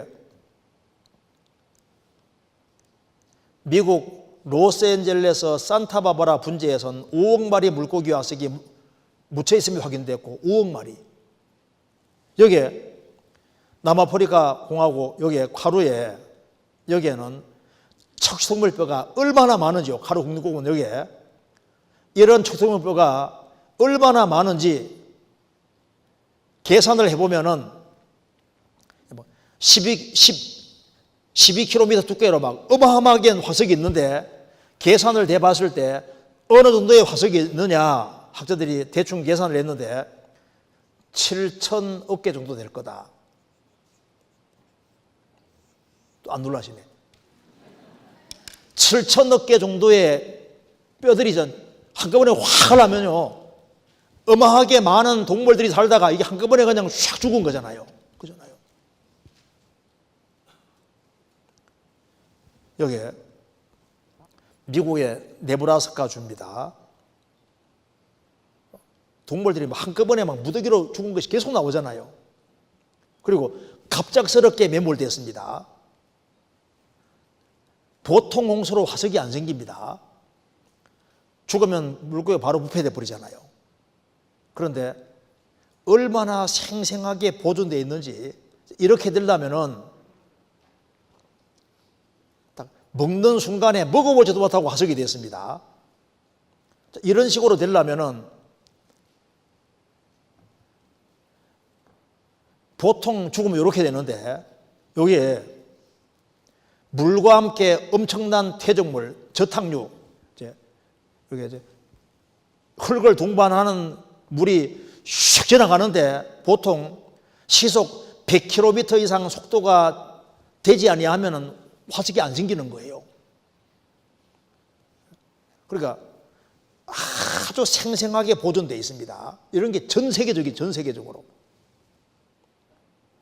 아주 생생하게 보존되어 있는데, 이게 이유가 있습니다. 왜 그럴까요? 갑작스럽게. 그잖아요. 이런 게 뭐 계속 나오죠. 이거 소화도 안 시키고 딱 화석이 됐어요.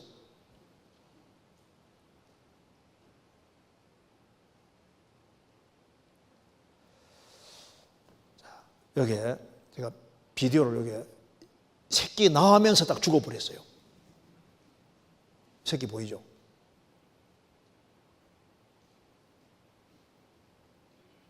자, 그래서 여기에 제가 비디오를 한번 잠깐 보여드리겠습니다. 여기 한번 잠깐 봅시다. 여기 한번 보여드리겠습니다. 비디오 한번 잠깐 봅시다.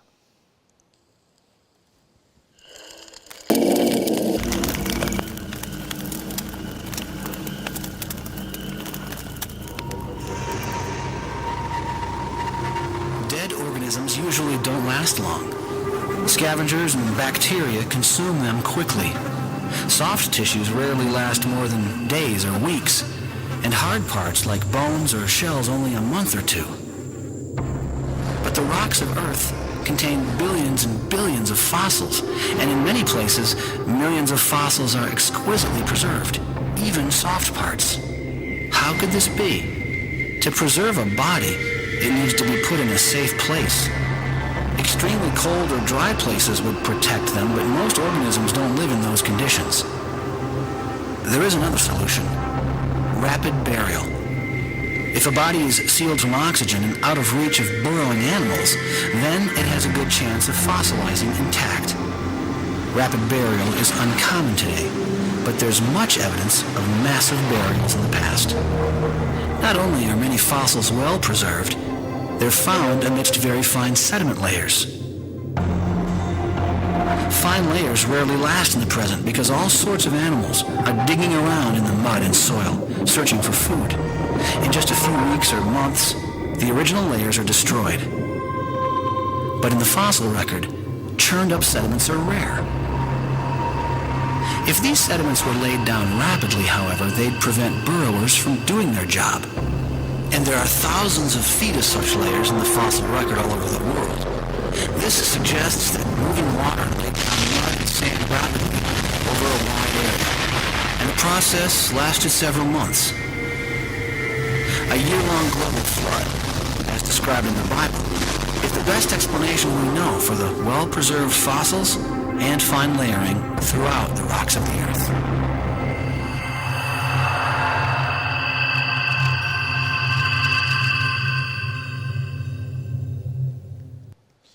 1년 정도의 홍수가 있었다는 걸 딱 받아들이면은 지구상의 모든 화석이 순식간에 설명이 딱 돼버리는 거예요. 그리고 지구 덮었던 물이 물러가면서 노아가 만든 배는 아라라산에 딱 머물렀는데요.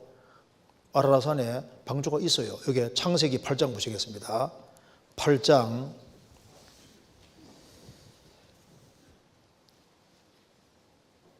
4절 7월 곧 그달 17일에 방주가 아라라산에 머물렀으며 물이 점점 감하여 10월 곧 그달 1일에 산들에 봉우리가 보였더라. 물이 점점 감해서 방주가 아라라산에 머물렀다. 노아 방주가 아라라산에 있습니다. 여기에 방주가 머문 곳이 아라라산인데요. 노아 방주가 아라라산에 있습니다. 방주가 아라라산에 머물렀으며 제발 알아라. 아라라산. 터키에 가면 아라라산이 있어요. 아라라산. 성경하고 똑같은 산이에요. 5,165m. 백두산 2배 높은 산입니다. 우주 비행사들의 아라라산 탐험, 노아 방주는 사실이었다. 노아 방주는 실제로 있었다. 아라라산정 얼음 속에 있다. 노아의 방주, 터키 아라라산에 찾았다. 구약 성서 나오는 거 모양 크기 같아.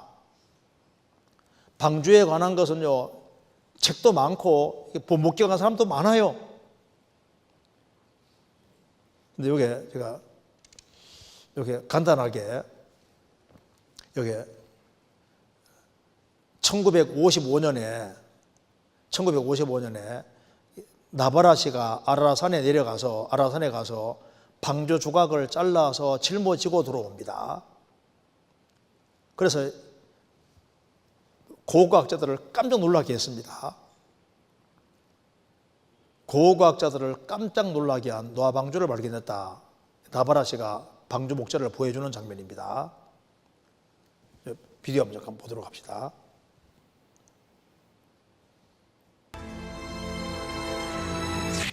그렇다면 대홍수를 피하기 위한 노아의 방주도 있는 것일까? 있다면 어디에 있는 것일까?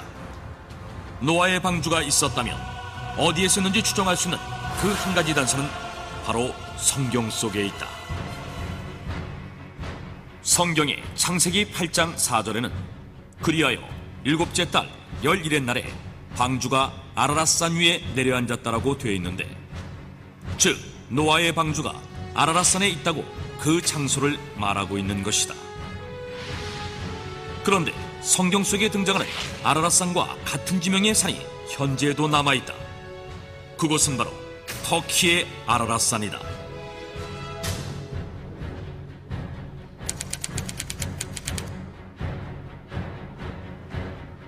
터키의 아라랏산은 그 지방말로 쿠이누라고 불리기도 했는데, 이는 노아의 산이라는 뜻이며 오랫동안 신성시 되어 온 곳인데다가 현재 이곳 동네 이름들은 지난 수천 년간 노아와 노아의 자손들의 이름을 사용하고 있다고 한다.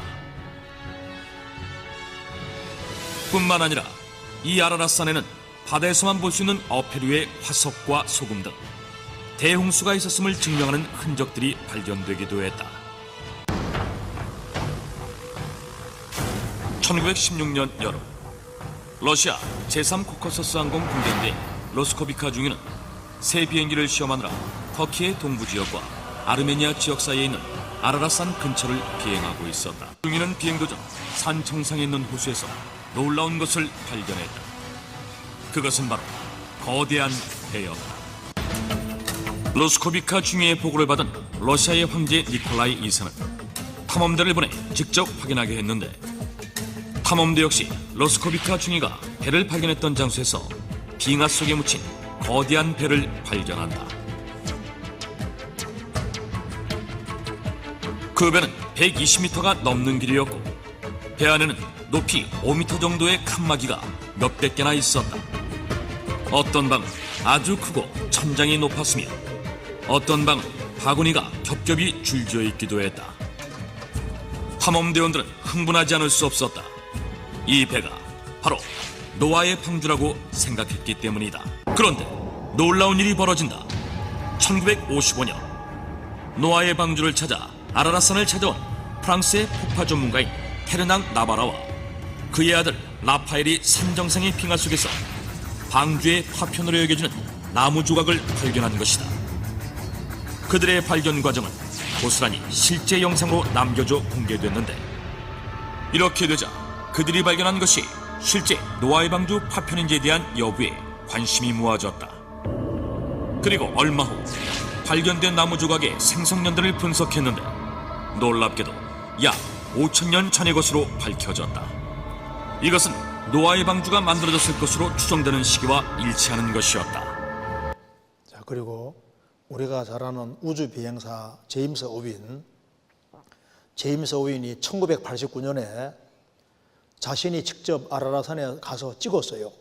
89년 10월 27일 제임스 어윈이 방주를 직접 찍었고, 이 사람이 우주 비행사 제임스 어윈입니다. 한국에도 왔다 갔습니다. 이 사람이 달나라 갔다 온 사람인데 아라라산에 가서 방주를 찍었기 때문에 이제 지금 설명하고 있는 장면입니다. 그래서 이 제임스 어윈이 방주를 찍고 난 이후에 이제 네덜란드 구용 TV 기자와 같이 비행기 타고 아라라산에 찍은 것이 바로 이겁니다. 오지 비행사 제임스 어윈이 찍은 방주 사진 찍은 건데요. 비디오 한번 장면 보겠습니다. 우리는 어윈과 함께 비행기를 타고 아라렛 산주위를 날고 있었는데 아우라 협곡 주위를 날다가 우리는 눈 덮인 산 정상에 돌출되어 있는 어떤 물체를 보았습니다. 그것은 마치 노아의 방주처럼 보였습니다. 우리는 몹시 흥분했지만은 비행 시간이 다 돼서 기지로 다시 돌아가야만 했습니다.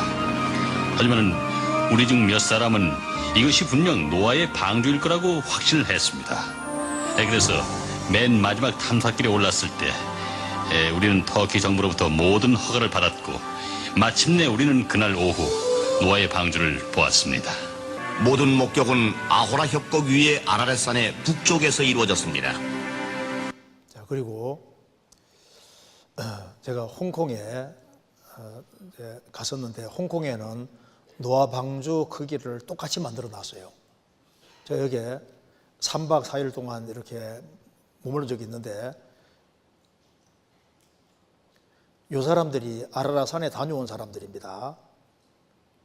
여기 가면 이제 경기가 나와 있는데 이제 이 노아 방주를 이제 만들었지 않습니까? 만들어 놓고 이제 이 방주를 찾기 위해서 2003년부터 아라라산에 갔습니다. 2003년 갔는데 실패, 2004년 실패, 2006년 실패, 2007년 실패, 2008년에 이제 방주가 있는 위치를 알아내고 그 다음에 2009년에 가서는 촬영을 다 했고 2010년에는 이제 발표를 다 했습니다.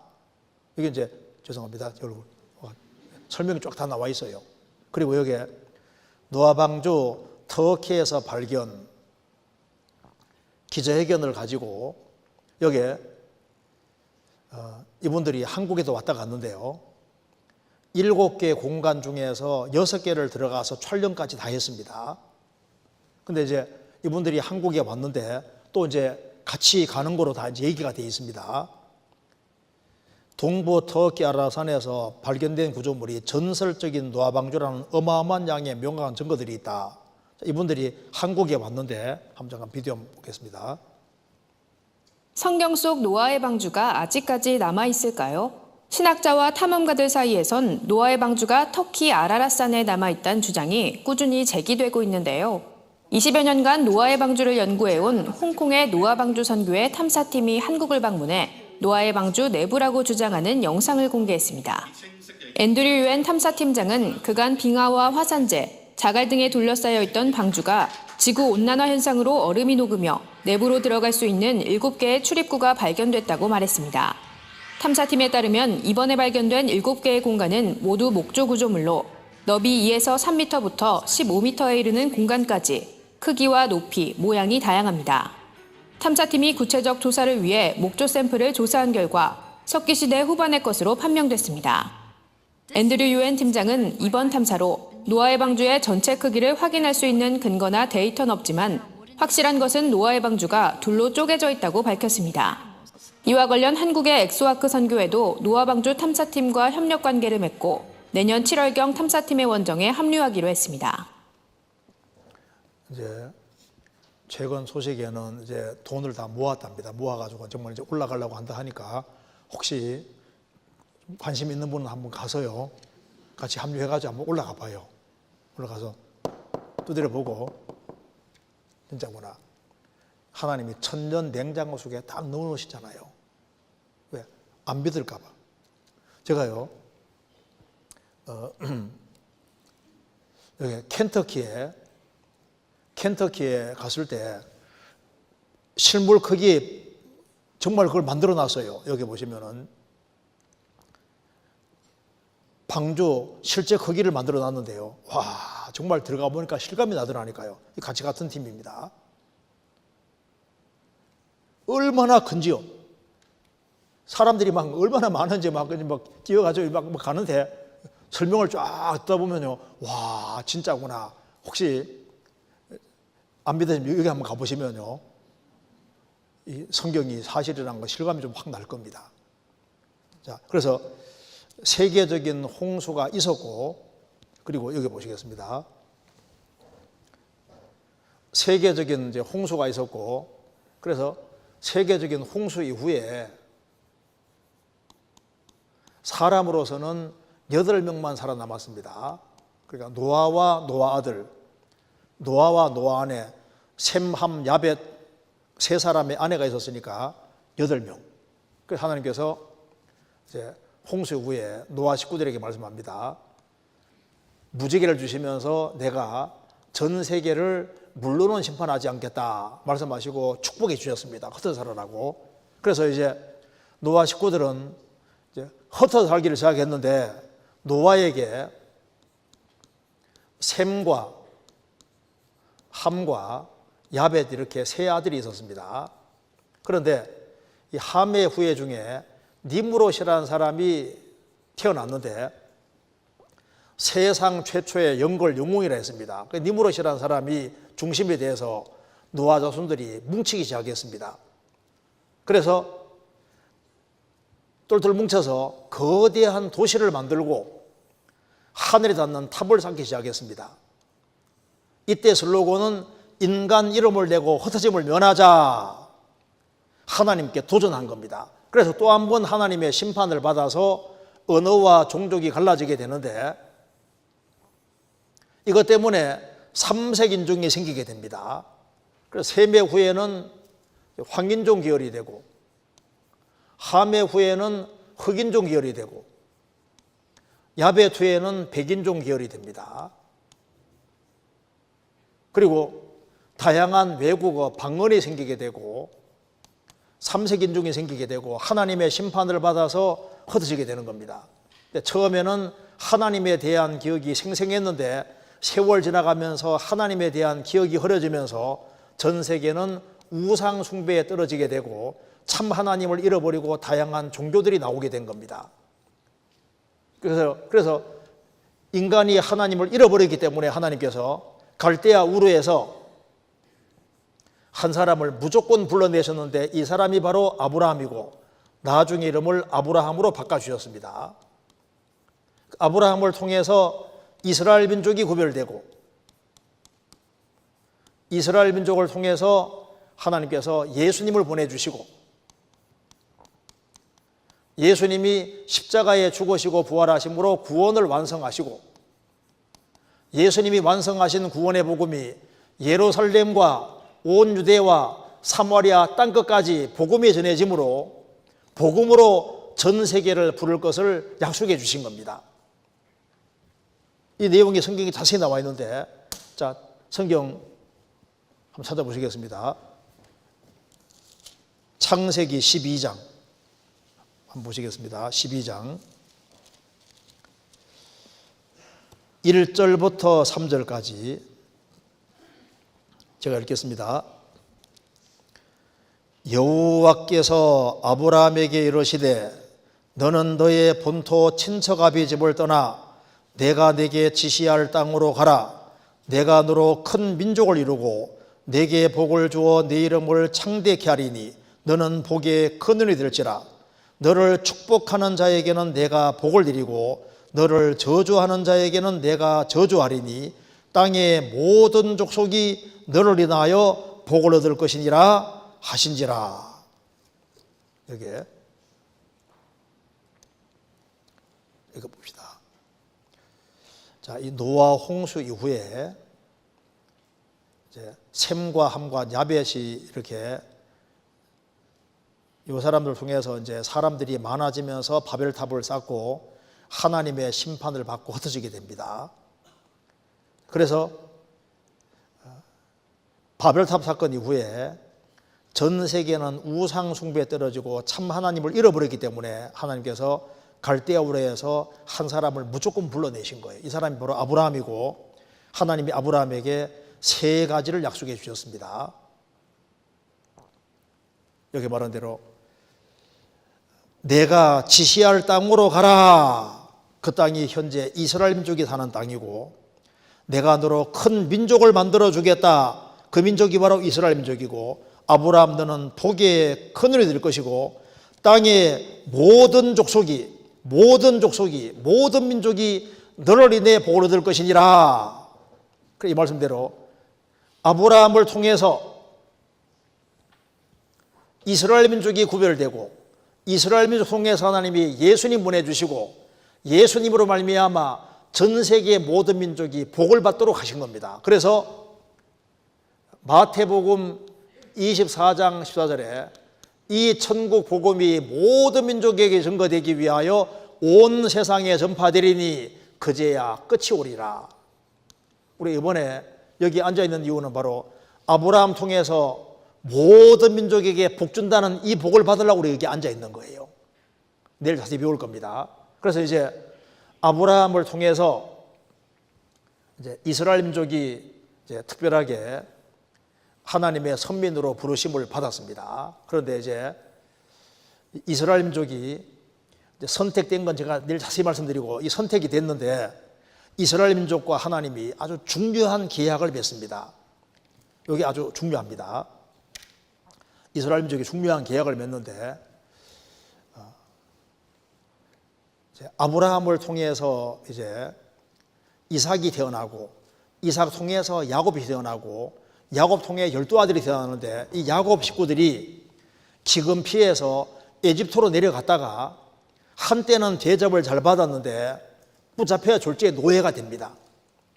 그래서 한 400년 정도 이스라엘 민족이 에집트 살았는데 하나님께서 에집트가 이스라엘 민족을 너무너무 괴롭히니까 하나님이 에집트를 심판하시고 이스라엘 민족을 에집트에서 건져내시고 그리고 이제 이스라엘 민족을 가나안 땅에 집어넣는데요.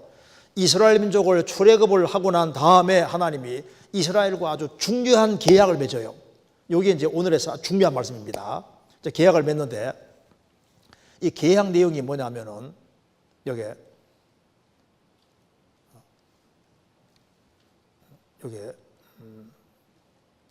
요거로 봅시다. 여기에 계약 맺는데 여기 신명기에 자세히 기록되어 있는데 이거 한번 보세요. 신명기 28장에서 30장까지 보면은 이스라엘 민족이 이제 에집트에 살다가 홍해바다 통과하고 나와서 출애굽을 했습니다. 출애굽을 하고 난 다음에 이스라엘 민족이 시내산에 하나님이 시내산에 이스라엘 민족을 데려다 놓습니다. 하나님께서 시내산에 나타나시고 시내산 밑에 이스라엘 민족이 있습니다. 하나님 말씀하십니다. 이스라엘아, 이제 내가 너희들에게 말씀을 내려주는데 너희들이 내 말씀에 순종하면 기록된 대로 너희들이 복을 받을 것이고 내 말에 불순종하면 기록된 대로 저주를 받을 것이다. 그래서 이렇게 된다는 걸 말씀하셨습니다. 이스라엘 민족을 제외한 민족을 이방인이라고 합니다. 이방인. 우리는 이방인입니다. 이건 이스라엘이에요. 하나님께서 다른 민족은 다 봐주셨습니다. 이방 나라들은 흥망성쇠가 비슷비슷한데 이스라엘 민족은 일종의 모델 케이스이기 때문에 순종의 길을 걸어가면은 모든 민족의 머리가 되고 모든 민족 위에 있도록 정하시고 말 안 들으면 모든 민족의 꼬리가 되고 모든 민족의 아래에 있도록 하나님이 정하셨습니다. 그래서 이스라엘 민족은 말을 안 들으면은 극과 극이 되도록 이렇게 정하신 거예요. 그래서 잘 될 때는 제일 잘 되는 것이 이스라엘 되도록 하시고 말 안 들을 때는 가장 비참한 역사를 갖도록 정하신 겁니다. 극과 극이 되도록. 그래서 이스라엘은 모델 케이스이기 때문에 잘 될 때 제일 잘 되는 민족은 이스라엘이고 망할 때 제일 망하는 민족은 이스라엘 민족이에요. 그럼 잠깐 보시겠습니다. 성경 한번 보시겠습니다. 신명기 28장 몇 군데만 보시겠습니다. 신명기 28장 1절 보시겠습니다. 이 계약입니다.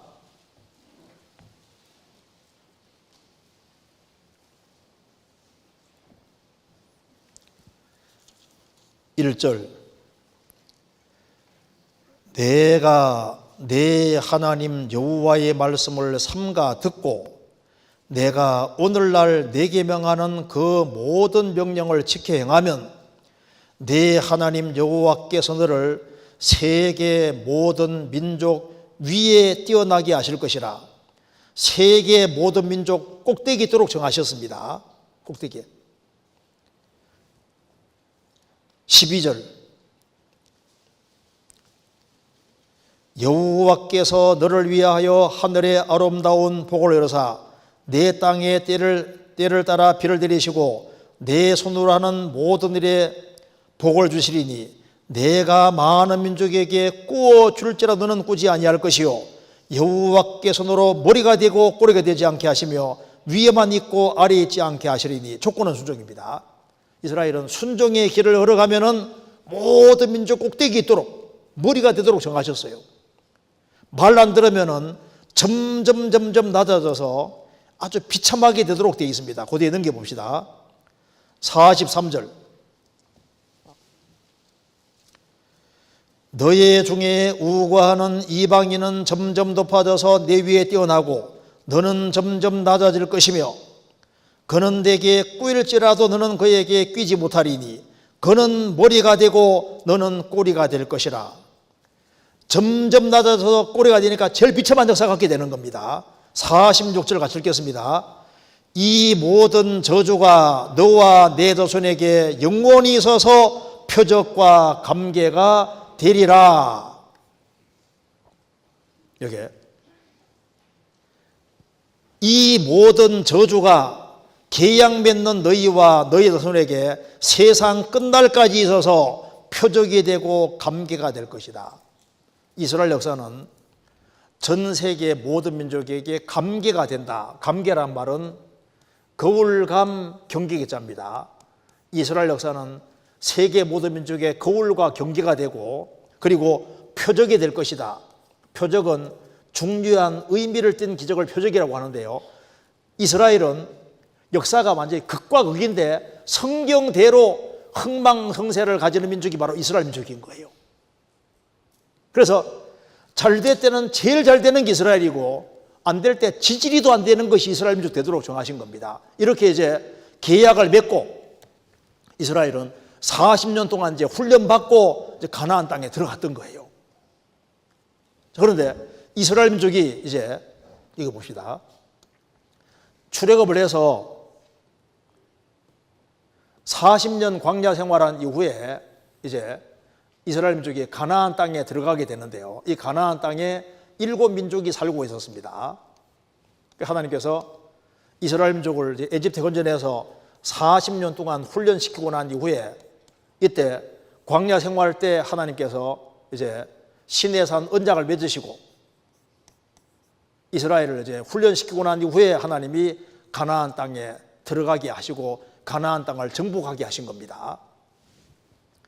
근데 이스라엘 민족은 이스라엘 가나안 땅에 들어가면서부터 불순종을 시작했어요.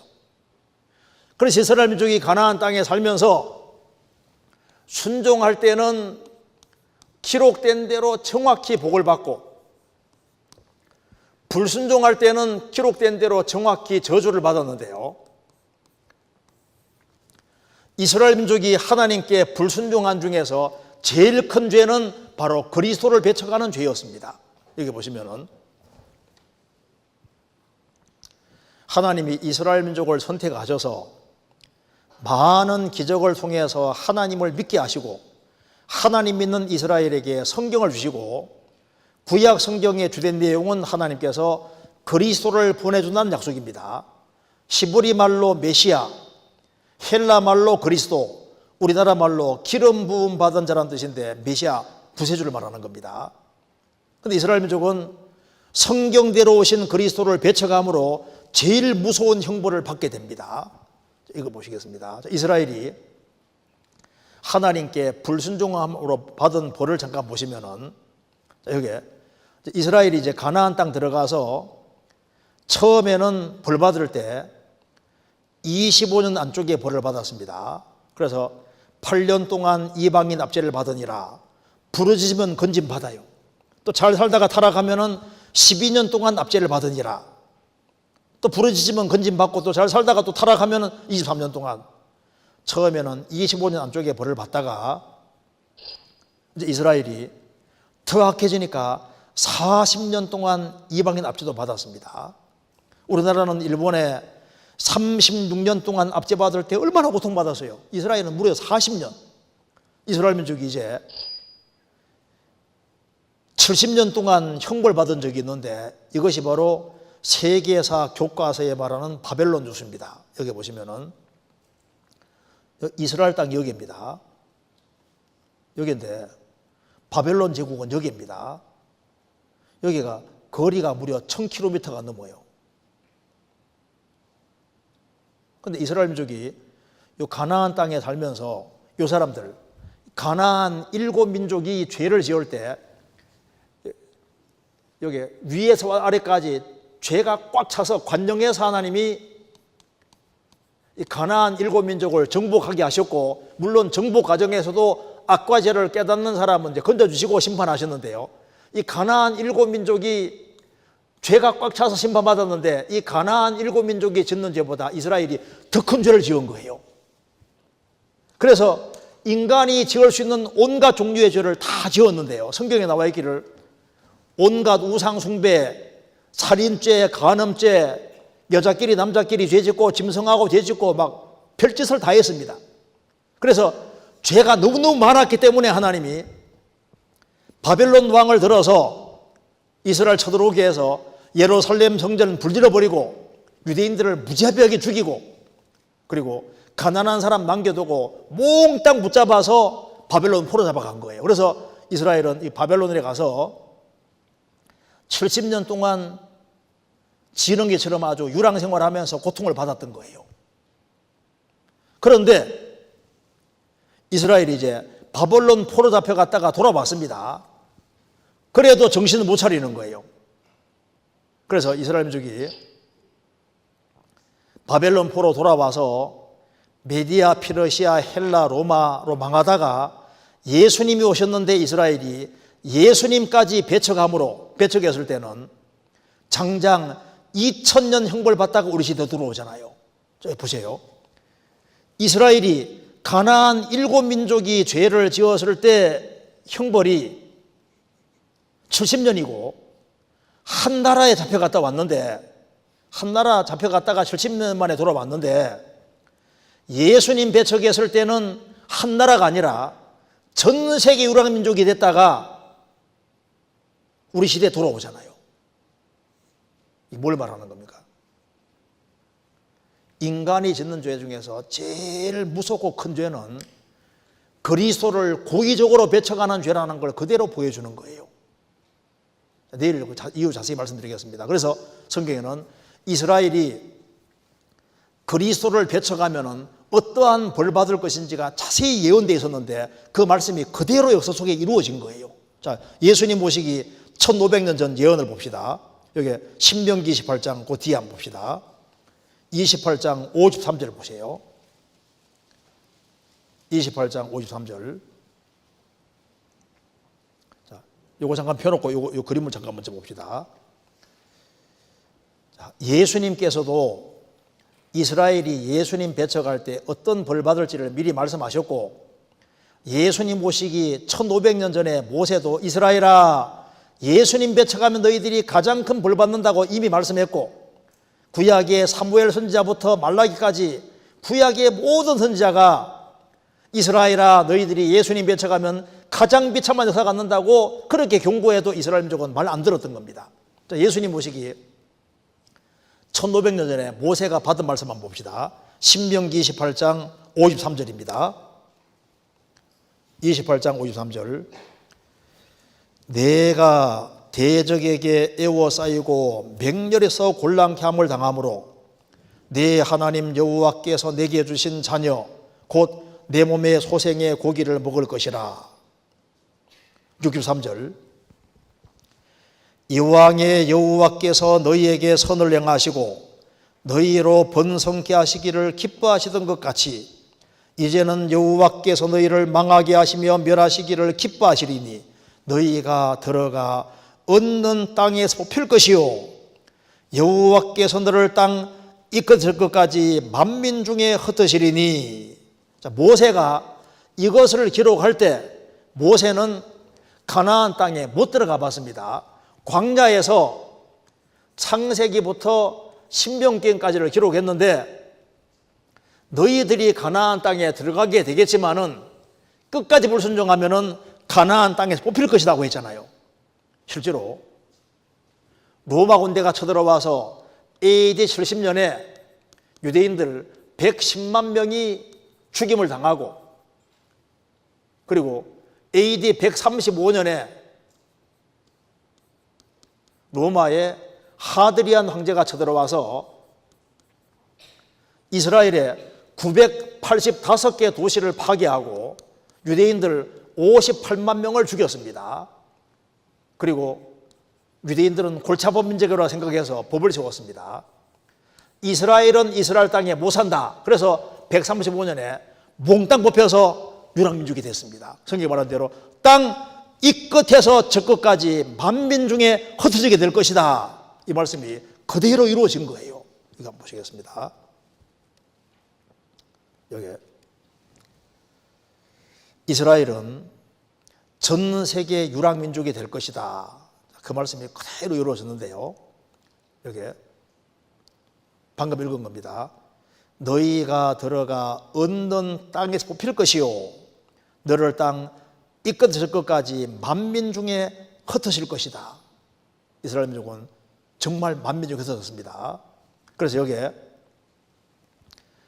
유대인들은 전 세계 유랑민족이 되고, 레위기 26장에는 내가 너희를 열방 중에 흩을 것이요 열방 중에 흩어지고 너희 땅이 황무하며 너희의 상급이 황폐하리라. 이스라엘 땅이 2000년 동안 정말 황무지로 바뀌고 칼을 빼어 너희를 따르게 하리라. 이 말씀대로 유대인들은 2000년 동안 얼마나 많이 죽임당한지 몰라요. 지금 여기에 이스라엘이 독립을 하고 지금 세월이 많이 지났는데 아직까지 유대인들이 600만 명이나 미국에 삽니다. 아메리카 대륙에도 유대인들이 많이 가고 유럽에 엄청 많은 유대인들이 갔잖아요. 러시아에도 지금 유대인들이 많이 갔는데 지금 많이 돌아왔습니다. 내일 자세히 말씀드리겠습니다. 그래서 여기에 세상 모든 나라 중에 흩어서 그들로 혼란을 당하게 할 것이며 또 그들로 내가 쫓아보낼 모든 곳에서 치욕을 당케 하며 말거리가 되게 하며 조롱과 저주를 받게 할 것이며, 이 말씀이 그대로 이루어졌잖아요. 이스라엘은 세상 한 나라가 아니라 모든 나라 중에 흩어져서 얼마나 조롱과 모독을 당했습니까? 유대인이라는 이유 때문에. 정말 유대인들을 끔찍하게 당했습니다. 유대인들을 제일 많이 죽인 곳이 바로 아우슈비츠 수용소입니다. 그리고 여기에 수용소가 다 남아있는데 이 사람이 엘리 위젤이라는 사람입니다. 그 사람. 제가요, 베르겐, 유대인 수용소 베르겐 벨젠에 가봤는데, 베르겐 벨젠. 들어가는 순간에 이게 뭐예요? 물으면 무덤이에요, 무덤. 유대인들 막 500곳씩 막 한꺼번에 끌어 묻은 무덤이 있고 필름을 계속 보여주는데요. 이 베르겐 벨젠에서 죽임 당한 사람이 안네 프랑크라는 여자 아시죠? 안네 일기. 여기 베르겐 벨젠 걸 찍어 놓은 겁니다. 베르겐 벨젠. 그리고 제가 얼마 전에 부엔발트에 갔다 왔는데요. 독일의 부엔발트 유대인 수용소입니다. 부엔발트 입구입니다. 여기에 이제 유대인들을 이제 여기에 포로를 데려오는 장면입니다. 유대인들을 여기에 데려와서 죽였는데, 요게 요 사람 엘리 위젤, 요 사람이 부엔발트 수용소에서 살아남은 사람이에요. 엘리 위젤. 15세 때 유대인 대학살을 목격한 사람입니다. 엘리 위젤.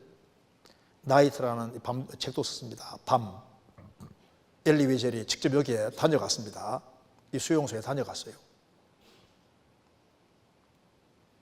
그리고 제가 이 수용소를 가보고서 놀란 것이, 여기에 유대인 수용소 여기에 여기로 들어가면요, 여기에 유대인들이 이제 수용소에 죽잖아요. 죽으면 이 지하실로 시체를 집어 던지는데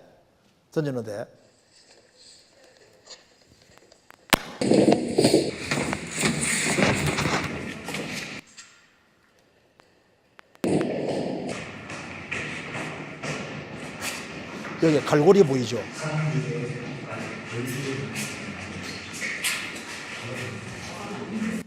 제가 이게 뭐예요? 물으니까 이게 뭔지 아세요?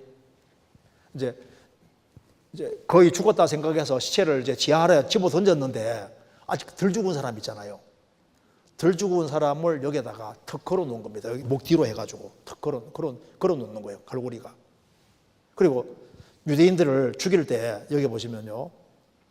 이게 이제 이것이 유대인들을 이렇게 걸어 놓은 겁니다. 이렇게 덜 죽은 사람을 죽을 때까지 걸어 놓는 거예요. 그리고 여기에 유대인들을 실제로 생체 실험하던 곳이 그대로 남아 있어요. 유대인들만큼 끔찍하게 망가진 적 없습니다. 의학 실험에 인체를 제공하고 유대인들에게 온갖 병균을 주사하고 유대인만큼 비참하게 망가진 적이 없잖아요. 생체 실험 장면입니다. 유대인들을 40만 명을 실험용으로 죽였는데요. 600만 명 유대인, 이때만 죽은 게 아니라 2000년 유랑 생활 속에 이렇게 비참하게 망하다가 유대인들이 우리 시대에 어떻게 되고 있습니까? 우리 시대 이스라엘 민족이 다시 성경의 예언의 말씀대로 이스라엘 민족이 전 세계 돌아와서 나라를 세우고 지금 1800만 유대인들이 세계를 쥐락펴락하고 있다. 지금 유대인들이 지금 세상 꼭대기에 올라가 있잖아요. 제가 이 도표 그려준 걸 다시 한번 잘 보세요.